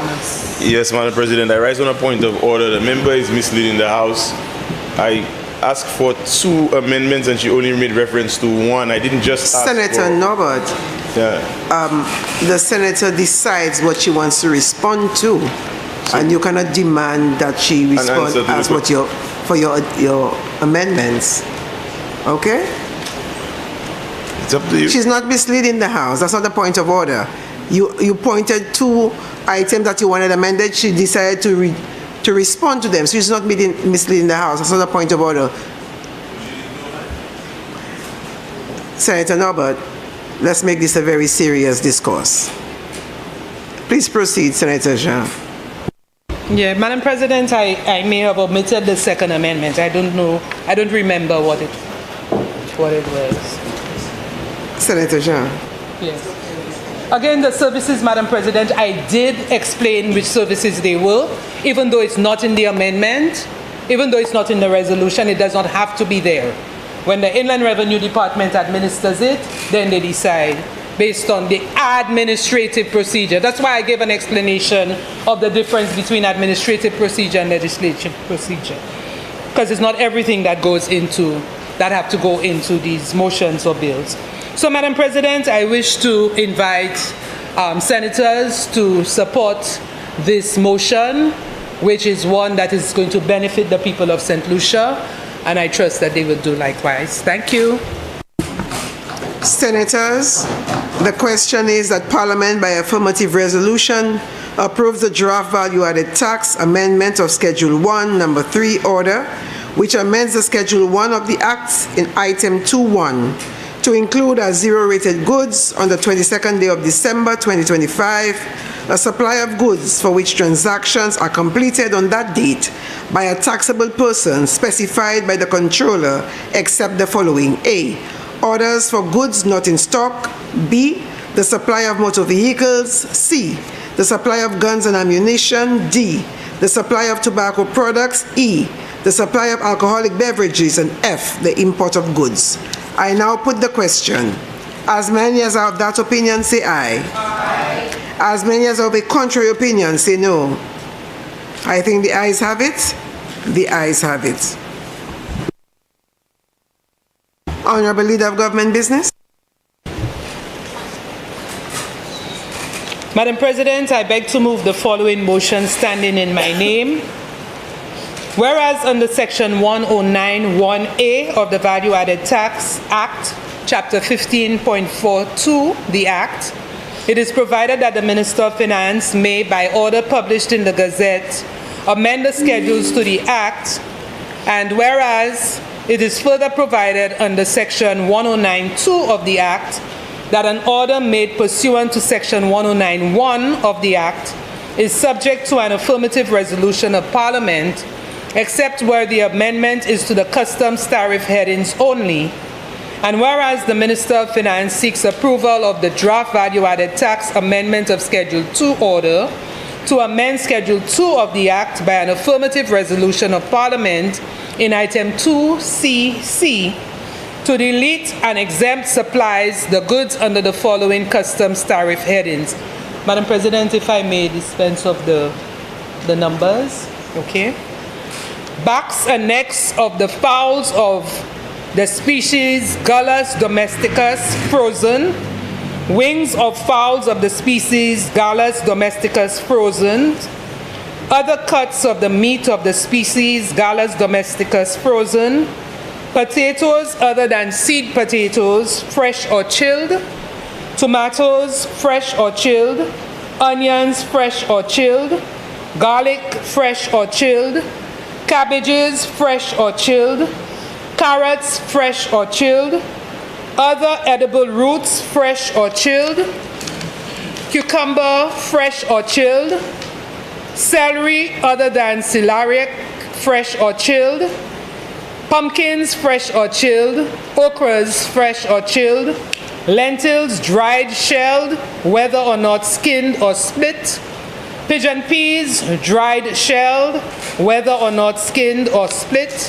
avocados, fresh or dried, mangoes, fresh or dried, oranges, fresh or dried, lemons, fresh or dried, limes, fresh or dried, watermelons, fresh, pawpaws or papayas, fresh, canned tuna in containers more than 6 ounces, canned tuna in containers 6 ounces or less, canned mackerel in containers 200 grams or less.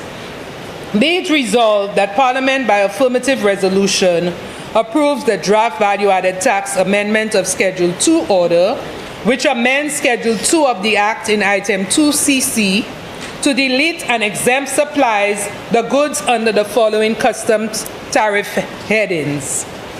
And the same, backs and necks of the fowls of the species, as referenced above. Thank you very much, Madam President.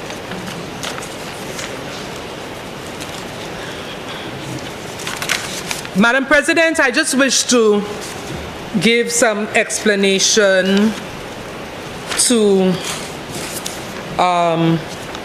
this resolution.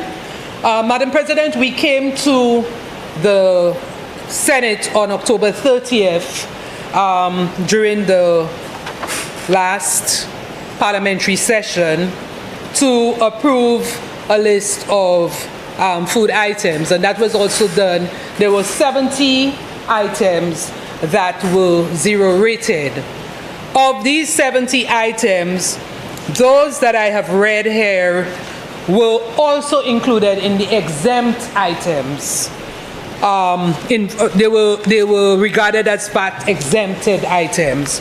However, in order for them to get their full zero rated status, we need to remove them from the exempted list.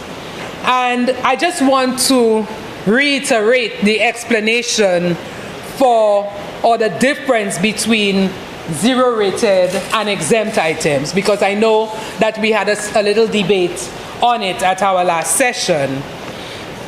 Zero rated goods allow for VAT refunds on inputs by the supplier, while exempted goods do not. So what it is, you benefit greater from a zero rated item because businesses are able to recoup what they have put in, the inputs that they have put into the sale of that item.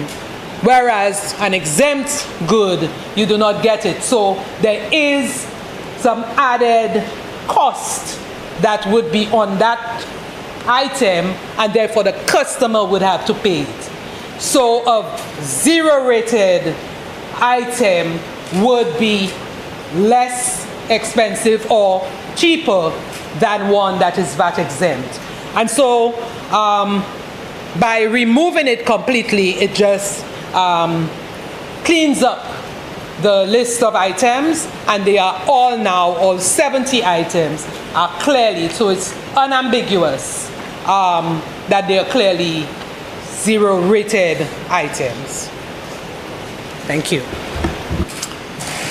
Senators, the question is that Parliament, by affirmative resolution, approves the draft value-added tax amendment of Schedule 2 order, which amends Schedule 2 of the Act in an Item 2CC to delete as exempt supplies the goods under the following customs tariff headings: backs and necks of the fowls of the species Gallus domesticus frozen, wings of fowls of the species Gallus domesticus frozen, other cuts of the meat of the species Gallus domesticus frozen, potatoes other than seed potatoes, fresh or chilled tomatoes, fresh or chilled onions, fresh or chilled garlic, fresh or chilled, cabbages, fresh or chilled, carrots, fresh or chilled, other edible roots, fresh or chilled, cucumber, fresh or chilled, celery other than celeriac, fresh or chilled, pumpkins, fresh or chilled, okras, fresh or chilled, lentils, dried shelled, whether or not skinned or split, pigeon peas, dried shelled, whether or not skinned or split, avocados, fresh or dried, mangoes, fresh or dried, oranges, fresh or dried, lemons, fresh or dried, limes, fresh or dried, watermelons, fresh, pawpaws, papayas, fresh, canned tuna in containers more than 6 ounces, canned tuna in containers 6 ounces or less, canned mackerel in containers 200 grams or less. Senator Descartes. Thank you very much, Madam President. Madam President, I don't want to be long, but to see that I feel a bit vindicated a bit by this this piece of legislation, an amendment, because from the outset we did indicate that of the 70 items, 25 was exempt. We did indicate that to the public, and the government pushed back with all sorts of narrative. But today, we are seeing that they've come in here, and I was a bit taken aback as to why on October 30th we came here and there was a zero rating of items, and today we are back here with the exact same items. And so I'm happy that the government listened after we pushed back hard on this particular policy. I just want to understand, was it a case where these 25 items were zero rated and exempt at the same time? I want a bit of clarity on that. Was it because we came in the House and we zero rated these items? Senator, so I'm not sure. I just want a bit of clarity. You are standing on the point of order? I'm standing on a point of order, Madam President, because Senator Descartes is attempting to mislead the House by the very question that Senator Descartes raised. We indicated that the items, the 70 items, were zero rated. In my presentation, I indicated that there was some ambiguity because these items were also in Schedule 2, which was the list, although they were zero rated, but they fell under Schedule 2, which had the list of exempted items. So what we're attempting to do right now is to remove these items off the exempt list, to remove the ambiguity. So at the time they were zero rated. Yeah? So it's misleading to say that the same items that you indicated were exempt, now we're attempting to remove. I'm a bit confused, Madam President, because if the amendment made on October 30th treated with moving these items from being exempt to zero rated, why are we here today again, Madam President? That for me is a bit, but it goes further. I believe the government understands that these 25 items, that the treatment of the zero rating did not result in the lowering of prices at the groceries, and they have come here again to treat with it. And I'm happy. I'm happy that St. Lucians now can get some relief from these 25 items, Madam President. But beyond that, I think we need to ask ourselves the issue of exempt items. I think I have thought long and hard about it. There is the perception that exempt items, because you do not, you cannot recoup the input VAT by the suppliers or the retailers, that they pass on that final cost to the consumer. And I think as a country, we need to ask ourselves, do we really need to exempt? Because I'm now realizing that we need to probably look at all of the items in our VAT and make a determination, do we need to do away with exempt items and perhaps focus on zero rating. That's just something I think the Inland Revenue Department perhaps need to look at, because I'm realizing that this is a pain point for St. Lucians, and so I fundamentally believe perhaps we need to look at it more closely and to see, do we need to utilize exempting of these items and perhaps have a wholesale shift to zero rating of items as opposed to utilizing the exempt clause in the VAT. But again, I think I do feel vindicated. We made it very, very clear that of the 70 items, 25 were already exempt. And I still don't think that the response provided by the Honourable Senator is very clear. I believe from what you've said is that these items simultaneously were exempt and zero rated. And I perhaps need to engage the VAT experts at Inland Revenue, because it could possibly be. And is it a case where the government, in my assessment, continues to take a piecemeal approach to dealing with the cost of living crisis in our country?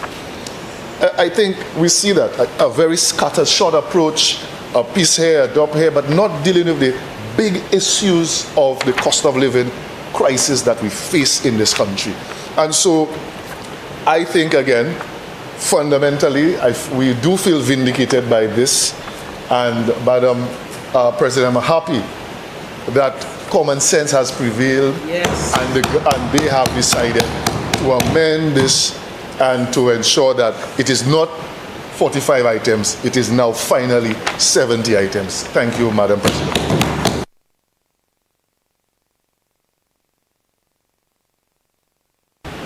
I shall now pose the question. Honorable Leader of Government Business. Yeah, Madam President, thank you very much for the comments by the opposition senator, Descartes. Just one question, Madam President. He asked, how else do we deal with cost of living? I don't think we could go on and on and on and on to show how the government has dealt with it. I think we have realized the government's attempt at ensuring that our people, the people of St. Lucia, benefit from lower prices, benefit from a lower cost of living. And I would throw the same question back at the opposition. How else do you think the government should deal with the cost of living? Instead of putting it up there in the sky, how else do you think? What will you be doing? Reduction of gas prices? Rejected. $75,000 health insurance? Rejected. What else? Tuition free at Sir Arthur? Rejected. The very same Sir Arthur that they wanted to close down. The principal of the Sir Arthur Lewis Community College at the time, who was begging for an increased tuition or a subvention, an increased subvention to the Sir Arthur Lewis Community College, ran back to the Bahamas. But now they wanted to put it to the public. But everything was rejected. And so, Madam President, we are seeing that the opposition has no way that's acceptable to the people of St. Lucia to reduce the cost of living. On a point of order. What's your point of order, Senator? I think Senator Jai is sort of misleading the House. Is she or is she sort of? Which one is it? She's misleading the House. What exactly? When she made the point of the subvention to Sir Arthur Lewis Community College. And there is documentary evidence in the estimates of revenue of expenditure that the United Workers' Party government increased the subvention to, and to be fair, to be very fair, both political parties have did increase it, both. But to make it come across that there was no increase in the subvention is misleading the House, Madam President. The United Workers' Party, just like the Labour Party, did increase the subvention, and it's something I personally researched. I personally researched this. Thank you, Senator. I think you have made the point. Madam President. Thank you. Senator Jean, please proceed. Thank you very much, Madam President. I just want Senator Descartes to know that sometimes a line item in the estimates does not necessarily mean implementation. Just leave it that way. Okay? A line item in the estimates does not mean that it was actually done. So that might need some more research. But Madam President, the point is that what was presented to the electorate on relieving the cost of living was rejected. And so the Philip JP administration has implemented initiatives that were accepted on December 1st, and that is why we are on this side of the table today. Thank you very much, Madam President.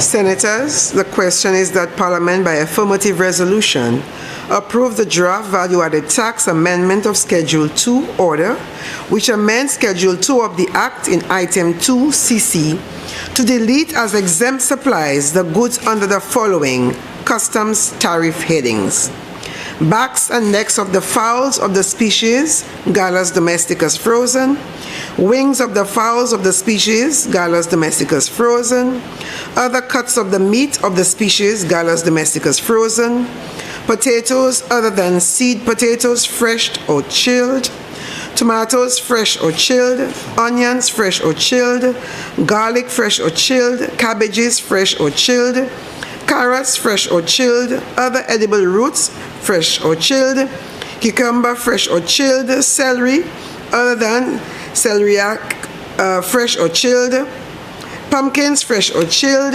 okras, fresh or chilled, lentils, dried, shelled, whether or not skinned or split, pigeon peas, dried, shelled, whether or not skinned or split, avocados, fresh or dried, mangoes, fresh or dried, oranges, fresh or dried, lemons, fresh or dried, limes, fresh or dried, watermelons, fresh, pawpaws, papayas, fresh, canned tuna in containers more than 6 ounces, canned tuna in containers 6 ounces or less, canned mackerel in containers 200 grams or less. I now put the question. As many as of that opinion say aye. As many as of a contrary opinion say no. I think the ayes have it. The ayes have it. Bills. Honorable Leader of Government Business. Madam President, I beg to move the first reading of a bill shortly entitled Land and House Tax Amendment. Land and House Tax Amendment. Honorable Leader of Government Business. Madam President, I beg to move for the suspension of Standing Order number 49-2 to allow the bill to go through its remaining stages at this sitting. Senators, the question is that Standing Order 49-2 be suspended in order to allow the Leader of Government Business to proceed with the remaining stages of the bill at this sitting. I now put the question. As many as of that opinion say aye. As many as of a contrary opinion say no. I think the ayes have it. The ayes have it. Leave is granted. Please proceed, Leader of Government Business. Madam President, I beg to move the second reading of a bill shortly entitled Land and House Tax Amendment. Madam President, the government of St. Lucia continues on its promise to provide relief to residential property owners from land and house tax and its mandate of being people-centered. Another initiative, Madam President, that would provide disposable income to the people of St. Lucia. So again, we see the initiatives of government as being all-encompassing and all sustainable and moving in the right direction. Madam President, the amendment of the Land and House Tax Act will exempt owners of residential properties from land and house tax, or what we call property tax, for the year 2026. Now, I know one of my friends around the table have been speaking about this whole tax reform and always asking whether, asking for this, rearrangement of taxes, because one of the questions is if we have foregone taxes, land and house tax for such a long period of time, whether we need it or not. However, Madam President, the exemption would mean that from 2021, since the government has come into office, and even before that, the government has ensured that there has been no imposition of property tax, and that now extends to 2026. So, Munki ni kai ebete kai ni anti soulagement on laisser taxe là qui yo teni pour payer, yo kai ni pour payer. I can recall a few years ago that land and house taxes were increased significantly. I remember taxes moved from like $300 to over $1,000, but we have been able to get a relief of these taxes. So again, Madam President, that would be some savings in our pockets so that we can apply to other expenditure, other much needed expenditure. Madam President, this continued exemption is expected to lead to savings of millions of dollars for the people of St. Lucia, thereby ensuring the reduction of the financial burden on our citizens. So, like I said before, Madam President, the initiatives that remove taxes and provide exemptions to consumers provide greater disposable income, thereby allowing for the purchasing of other much needed items. For example, Madam President, a mechanic, I was speaking to a mechanic on Saturday, and he was saying that his customers have increased, and those who are coming to him are no longer coming just for repairs to their vehicle, but they're bringing their vehicles for routine maintenance, something that some of us saw as a luxury. Because most times we buy a vehicle and going every 3 months for routine servicing, was really difficult because you have to pay for these routine servicing. So we took our vehicle only when it broke down, only when something was wrong with it. But you're seeing more people coming in and doing servicing on their vehicles. You listen to hairdressers, nail technicians, massage therapists, and other services that were deemed luxurious. You know, we as ladies, Madam President, we can attest to that. Yeah? But these days, you cannot even get a nail technician. You're too booked. A hairdresser told me she works from Sunday to Sunday. And sometimes she starts at 5 in the morning and finishes 3 next morning. That tells you that people are better able to afford some of these services right now, again, because of the waivers of taxes and so on, and the increase in disposable income.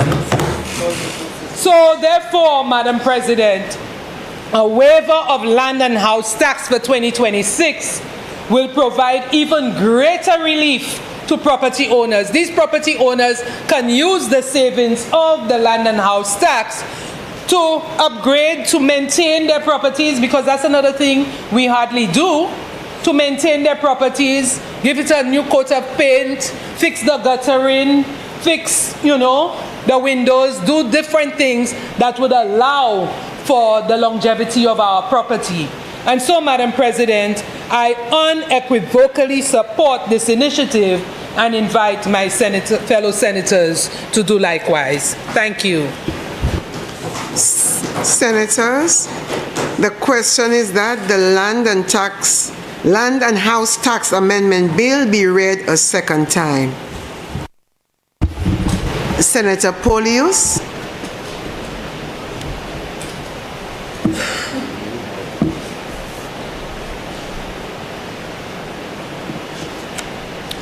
Madam President, before I comment on the bill at hand, I just want to make an observation. And I want to say this so that we all in here can benefit. When a bill, a motion, resolution is presented, is being tabled, and senators decide whether they want to support or not support. Madam President, we choose how we want to articulate that. It's not a language class, not an English class, but I can say, Madam President, that I am in support of a bill or a motion or a resolution without using the verb support. And I want members to begin to understand that. I can say that I support something without using the word support. And so when a bill is presented, when a submission is made, and the senator simply wants to hear, I support. Madam President, this is something that I object and I have issues with, and I'm not going to continue to allow the senator to tell me exactly how I should articulate my point of view. So we are moving on, Madam President. Madam President, the role of the opposition, and we have said that many times, is not only to oppose policy decisions being presented by the government, but to support any piece of legislation that we believe is in the best interest of the people of this country. We've said this many times, and I'm just reiterating it today. And it is in that spirit, Madam President, that we on the opposition, we on this side of the chamber, strongly believe that the waiver of the residential tax in St. Lucia for another year is warranted. Is warranted. And I'm going to take time, Madam President, to say exactly what I mean by that, so that the senator doesn't go on to say I support. No, is warranted. And if something is warranted, Madam President, there is something good in it, and we are simply saying that it is to be accepted. Is warranted. We know that this measure, Madam President, will continue to provide relief, ongoing relief to homeowners, particularly in the face of ongoing challenges, economic challenges in this country. Thank you, Madam President. Your light, Senator. Senator Lee. Sorry. Thank you, Madam President. Before I go down the road, I suspect my colleague, Senator, anticipates that I'm going to go. Let me begin by congratulating you again on being elected as Senate President. I look forward to your continued guidance and stewardship in the upper chamber. Let me also congratulate the new senators who have been appointed today. Senator Harak Singh, Senator Turville. I'm not sure if, well, yes, they do, because it's their first time serving. Senator Jha and Senator Poyot as well. And of course, we have the returning senators. I wish to welcome them all. I think the argument that I'm going to make sort of makes itself to some extent, Madam President. When you read Section 2, it's clear that this policy has been in place for a decade now. Now, if you've been waiving a tax for 10 years, I think that begs the question whether something more has to be done. I believe that it clearly speaks to the need for a comprehensive analysis of our tax policies generally, and obviously particularly as relates to the house and land tax. My suggestion would be, and this is an uninformed suggestion to some extent, because I believe the reason I'm asking for the analysis and proper planning of our tax regime is that you would have all the financial data to explain what the revenue foregone is, what the impact is, what the impact, for example, of waiving this tax is, positive and negative.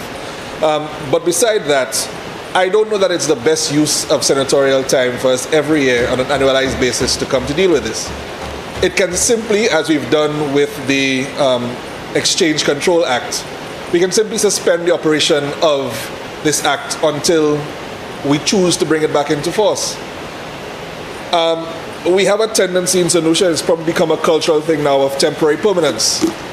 We've been waiving the duties on barrels now, I think, for almost, if not 20 years, close to. We have this that we've been doing for 10 years. I begin to wonder whether we do this out of tradition or whether we're actually doing this from some substantive economic point of view. As a taxpayer, I welcome it. It benefits me personally. whether it benefits the country as a whole is something, as I said, I think we need to really look at. And earlier, Senator Descott had made the point of what the revenue foregone in relation to the way the VAT holiday would have been. And I think in addition to looking at what the revenue foregone is, we also need to look at what the positive benefit may have been.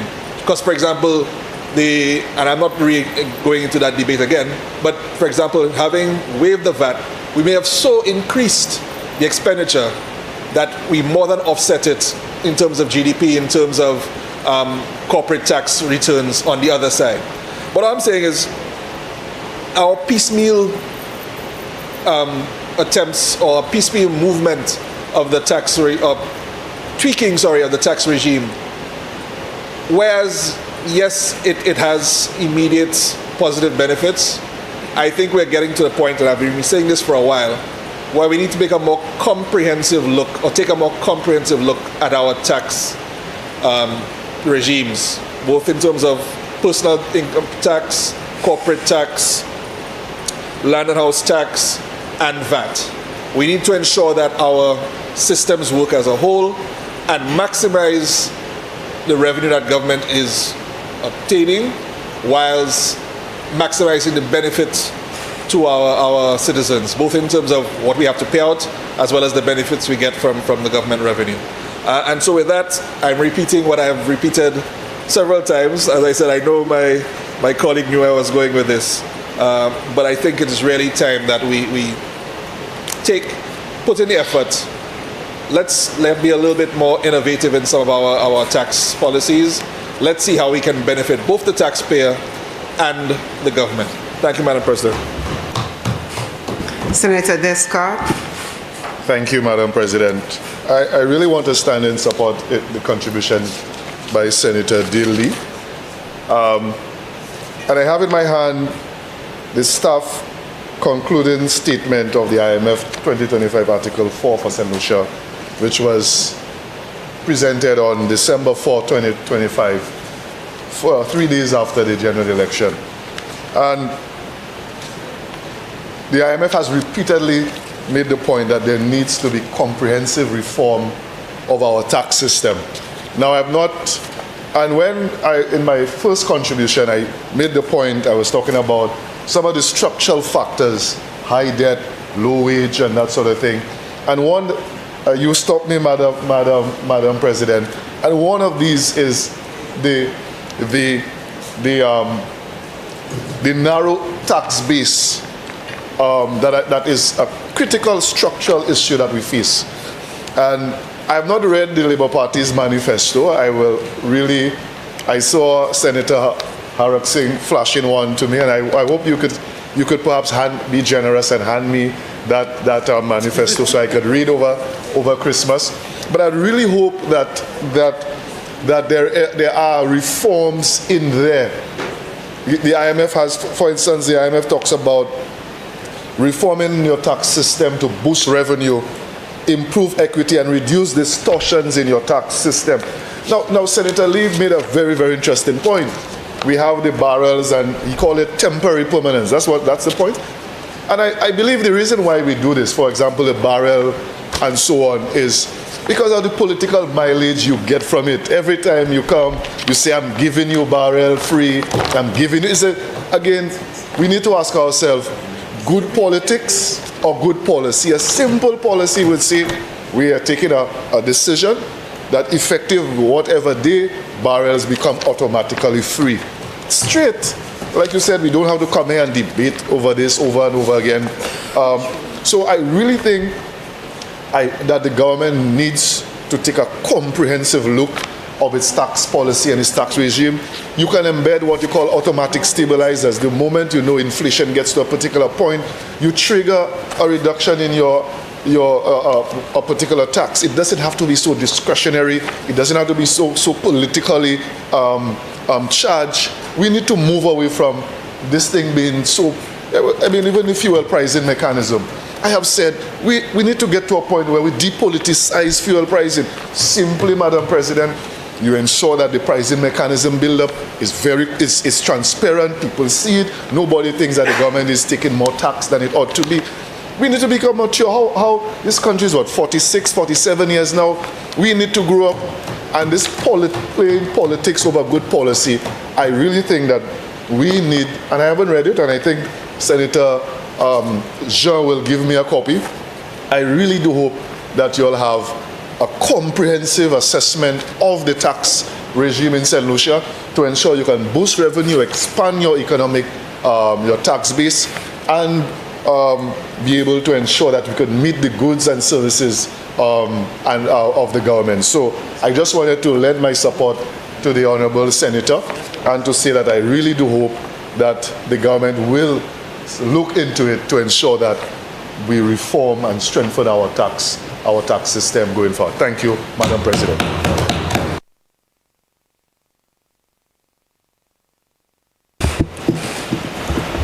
Senator Norbert. Sorry, I got it. Are you yielding to Senator Poyot? Senator Poyot?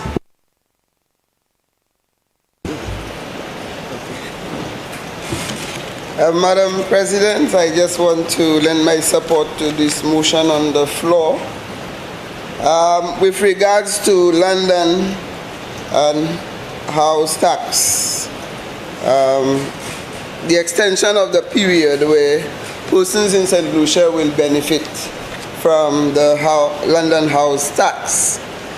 I see it, Madam President, that it is more or less what we're going through in terms of a transition, because this government has undertaken a number of initiatives, and as was articulated by Senator Lee, that the government will have to publish a list of the number of reforms that have been undertaken. And the government is also pleased that they have another 5 years within which to continue what it has started. The people have given the government that mandate, and therefore it is important that we educate the St. Lucian public on what we have done for them, what we have done to benefit them. And when I heard Senator Polius on the other side indicated that the leader of government business on this side should not tell her how to say things. Madam President, I think it's our responsibility here in this house to articulate what we have to say in a way for St. Lucians to understand. And that is why if we have to say some of it in Creole, we will have to say it in Creole and some in English, and to simplify it as best as we can so that we communicate to the people that we represent here so they understand what we are doing on their behalf. And therefore, I will challenge anything that looks ambiguous and try and simplify it for the St. Lucian public. When we look at changes, no matter what policy, you need a transition period. And I see this tax relief, Madam President, as a transition period. The Prime Minister is asking for some more time, and therefore we do not want to squeeze the people. Give them a little time. He has given them another year, by which time we are hoping that we continue the work that we have started. And when the government does that, the government is foregoing a lot of revenue. But we are doing it in a way that it will benefit the St. Lucians, especially the persons who need the relief the most. They will be the ones who will benefit from this. And they will have, as leader, Madam Leader of Government Business, more disposable income, which they can use to ease up certain pressures they have in certain areas of expenditure in their domestic and everyday life. So our responsibility here is to try, and I will implore on all senators in this house, to try and simplify the language so that our people here can understand, and always stick to the side of the truth. And the more you clarify, the more the truth comes out. And therefore, we have that responsibility. Madam President. And as somebody who has... Senator Polius. Madam President, I stand on a point of order. What is your point of order? I think the senator has misrepresented what I said and is misleading the House. And for those who are viewing and listening, they need to understand exactly what I meant. So, saying that members or the senator should not indicate to me what words I should use to say that I am in support of a bill. So, am I saying, or is the member saying that to show a support for a bill, this is the only word that I can use? I support? And I don't think I have said anything ambiguous. When I speak, it is clear. It is clear, Madam President. And to misrepresent what I am saying, I think the senator should have really been speaking to her colleagues. Give them that lecture. Okay, senators, I think we are getting back and forth on this matter. Each senator is entitled to make a position and speak to and use whichever words once it's respectful and once it's understood. Okay, however, I will not want to curtail anybody's delivery, but Senator Polius, if Senator Poyot has said that she wants to dissect your position so that people can understand, I don't think she's saying that in any way she's misleading in any way. Maybe you using the word warranted, she wanted to put it firmly in as the government side. So I think in other words, just understand, I am sitting and listening to both sides. Okay, when a word is used, if the senator feels that she wants to use it another way to make it look like, and I can understand that. However, when there is a chance to raise a point of order immediately, please do so. But I am taking in all what is being said on both sides. And I take your point, Senator Polius, and I hope senators on the government side take that into consideration as well. Thank you. Please proceed, Senator Poyot. Okay, Madam President, thank you. And as I said, we have a responsibility there to clarify to the St. Lucian public as best as we can. And in my view, if I notice there are certain things that are not articulated to my satisfaction, I will dissect it and bring it down to the level of the ordinary man out there.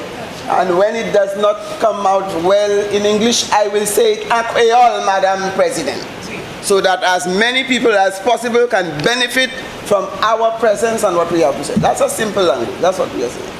But in saying so, Senator Poyot, I think the senator is saying she wants to ensure that what she said in your dissecting, that it is not diluted, that her words are not diluted, she's not been told what to say or how to say it. I think that is where the gray matter is. Okay, so let's all stick to our points of view and be clearly, like you said, free to dissect however you feel for you. Okay, that's exactly what I'm doing, Madam President.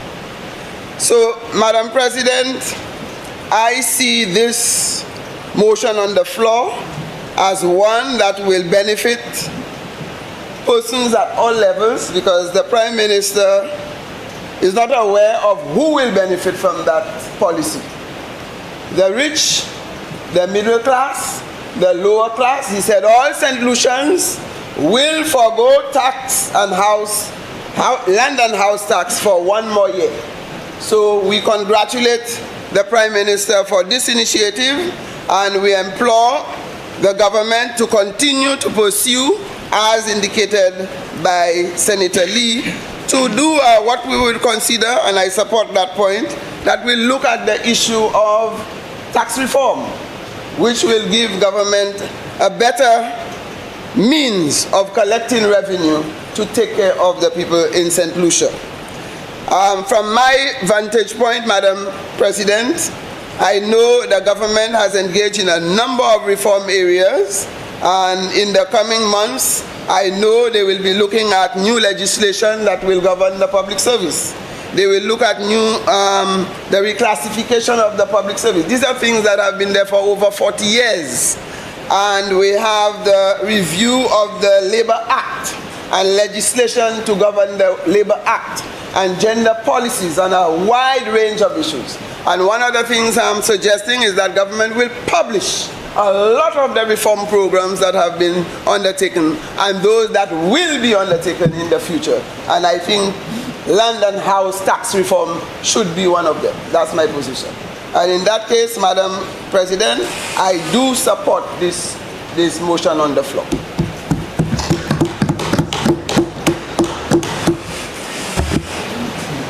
Senator Norbert. Yes, Madam President, thank you very much. On the one hand, I hear that we all encourage and we welcome these tax breaks. On another hand, I hear that we need the tax because that's how we generate our revenue. And we try as a nation to establish that balance. From 2017, I remember the United Workers' Party asking for the reduction in VAT. You know, and others said it cannot be afforded. We need to keep the VAT. A bill like this, for example, from 2017 again, both the United Workers' Party and the St. Lucia Labour Party have continued to delay returning residential property tax collection. And we may sit here and say that the government is doing it because they want to give a relief to the people of St. Lucia, but what really is the truth about these continuous delays? Is it that our taxation system has not been upgraded so that the property tax can be collected, residential property tax can be collected in a manner which is fair? Is the ARV system up to date, or are we just giving the department an extra year so that we can perfect our systems? As our fellow senator said, we spend a lot of time which is not productive, and I think a lot of our time is spent. Senator Norbert? Yes. For the record, it's always good to indicate which senator you're referring to. That would help for the record. This is Senator Lee, I think. For the record, always indicate which senator said what, yes? Yes. Yeah. So Senator Lee said earlier that we need to improve on our effectiveness, our efficiencies. What I want to say is, I agree with the senator. I agree that we need the tax breaks. I also agree we need to ensure that our country moves forward with all the reforms, and I was happy to hear Senator Poyot mention all the reforms that we are hoping to see in the near future. Electoral reform, tax reform, constitutional reform, local government reform. And for us to get all of these reforms within 4 years, within 5 years, especially in this house and in the lower house, we need to commit ourselves to putting aside the political rhetoric, the pride that is taking a lot of our time. If we could reduce the proceedings to 1/5 the time, just focus on the bills, we will get a lot more done as a country. And processes that have taken over 40 years can be done next year. So what I want to say is, if we work together, starting with the Senate, our land will become more fruitful, our people will shine, and our GDP will rise because productivity will increase. So with that, I say I support the amendment. Yes, it's going to benefit persons who have residential properties that are valued somewhere in the upper class of our society, more than those who have properties that would charge maybe $7 or $10 VAT tax. But I welcome it, and I hope that in the coming year, beginning in the Senate, our country can have a more productive year. So with that, I wish everyone a happy Christmas and a productive New Year.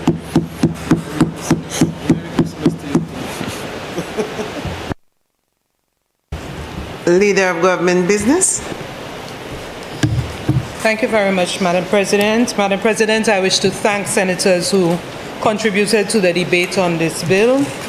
Madam President, I just want to remind senators that effective communication requires a sender and a receiver, and sometimes what is intended to be communicated is not always received in the manner in which it was intended. So we must always bear that in mind, that sometimes when we say things that we think is not ambiguous, it does come across in that way.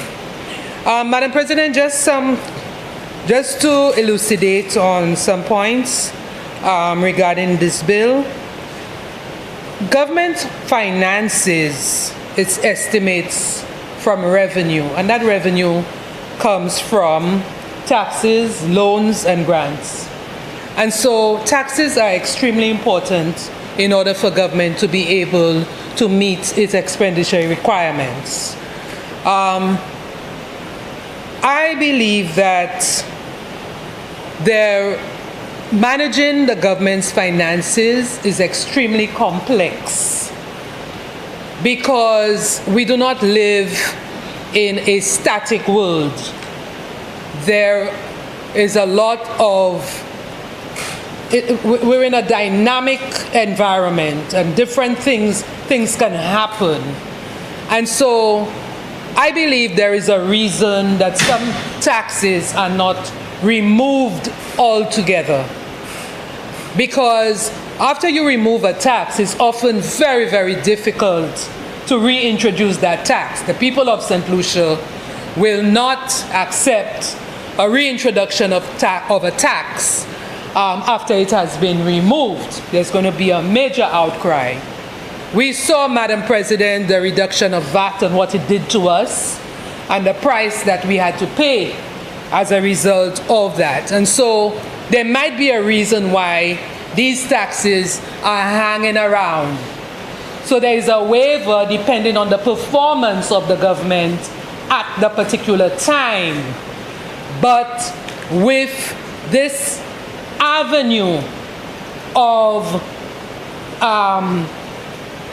this revenue avenue that is possible if that waiver is not granted.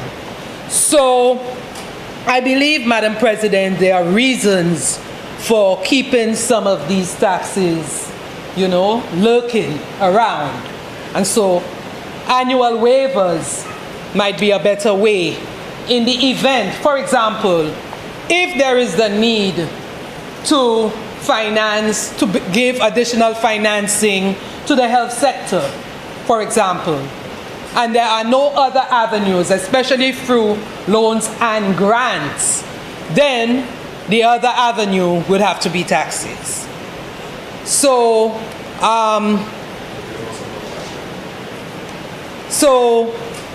well, there are other avenues like reducing wastage and other things. But if you have no alternative, then your taxes would be one of the major sources of revenue. And so that may be one of the major reasons why these taxes are not removed altogether. For example, barrels. If the government cannot afford to provide a waiver of concessions or concessions on barrels for a year because of the prevailing expenditure requirements, then that's what we would have had to face. But if from now we say every Christmas, no barrels, barrels can come in free, and then you have that fiscal squeeze where you could have made some additional funds from your barrels, then you have lost that avenue for funding your expenditure. So I think that may be the reasons. The tax people would be the best people, the finance people, people who, like Senator Descott, came from a ministry where they crunch the numbers. They may be in the best position to determine why some of these taxes are not altogether removed.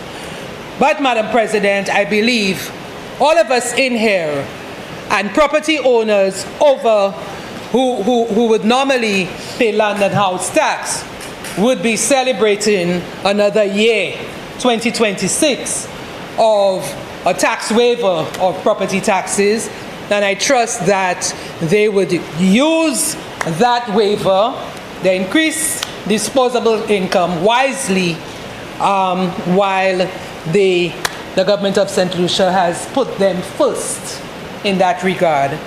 So I wish to thank fellow senators, and at this point, Madam President, I beg your leave to wish all of us in here, to the government and people of St. Lucia, to every citizen, every resident, all of us, a wonderful Christmas season. I want to implore us not to overdo it. Ensure that we be each other's keeper. Ensure that we reach out to those who are not as privileged as we are, especially to the poor, to the sick, and to others who are more vulnerable in our society.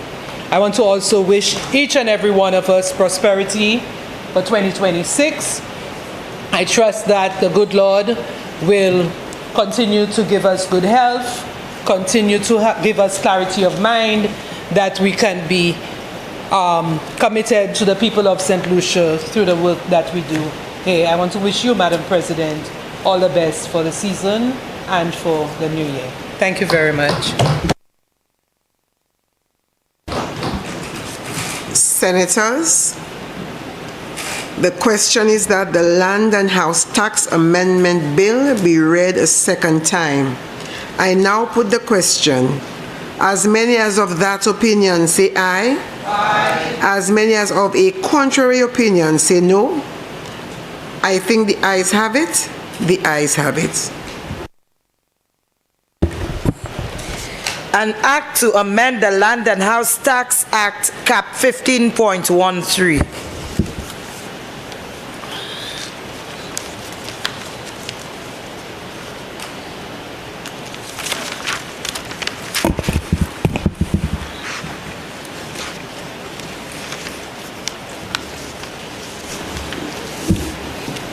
Clause 2. Amendment of Section 7. Clause 2 stands part of the bill. Aye. Clause 1. Short title. Clause 1 stands part of the bill. Aye. Senators, the question is that the committee rises and the bill be reported. I now put the question. As many as of that opinion say aye. Aye. As many as of a contrary opinion say no. I think the ayes have it. The ayes have it.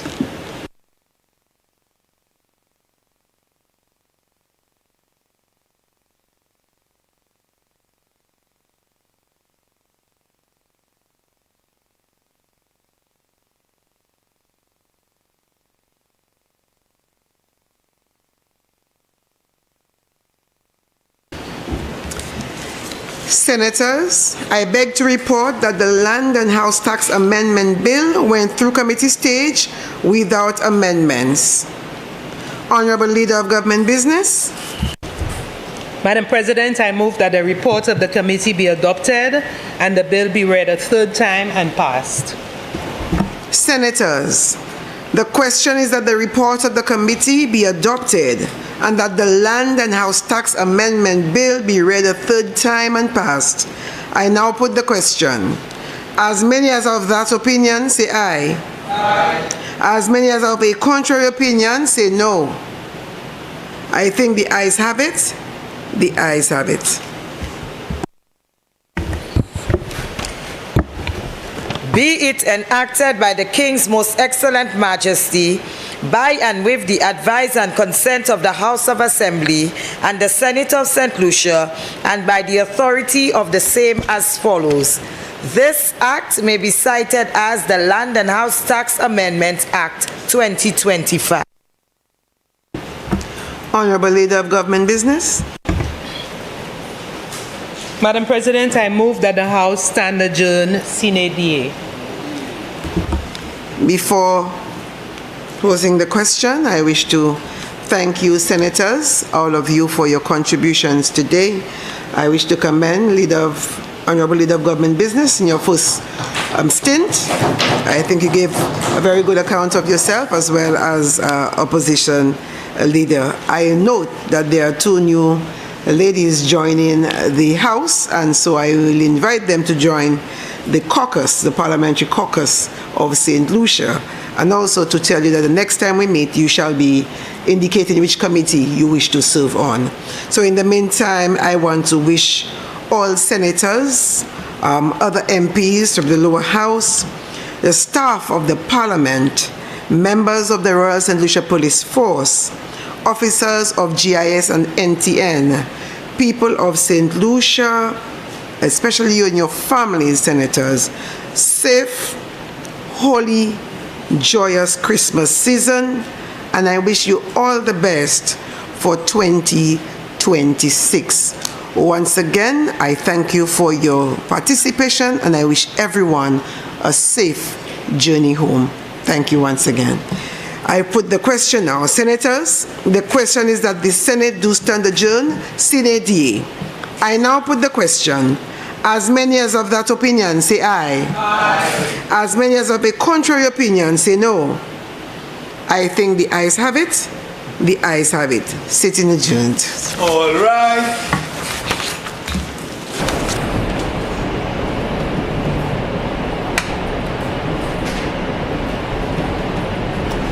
Nous venons au bout de la session aujourd'hui, c'est une session qui était 20 décembre, avec quelle activité en Parlement, des fois, c'est des ça nous a dit, branche gouvernement, qui sont ensemble avec les jeunes. Puis, ça qui était plus intéressant, c'est l'émotion à ce vote qui ont décidé à ce, avec la vidéo sans presser des arguments.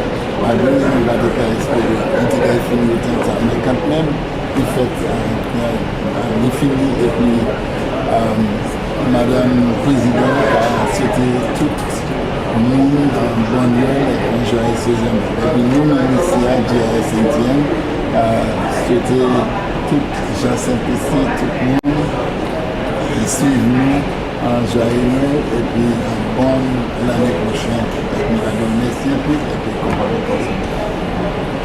Merci, Apio.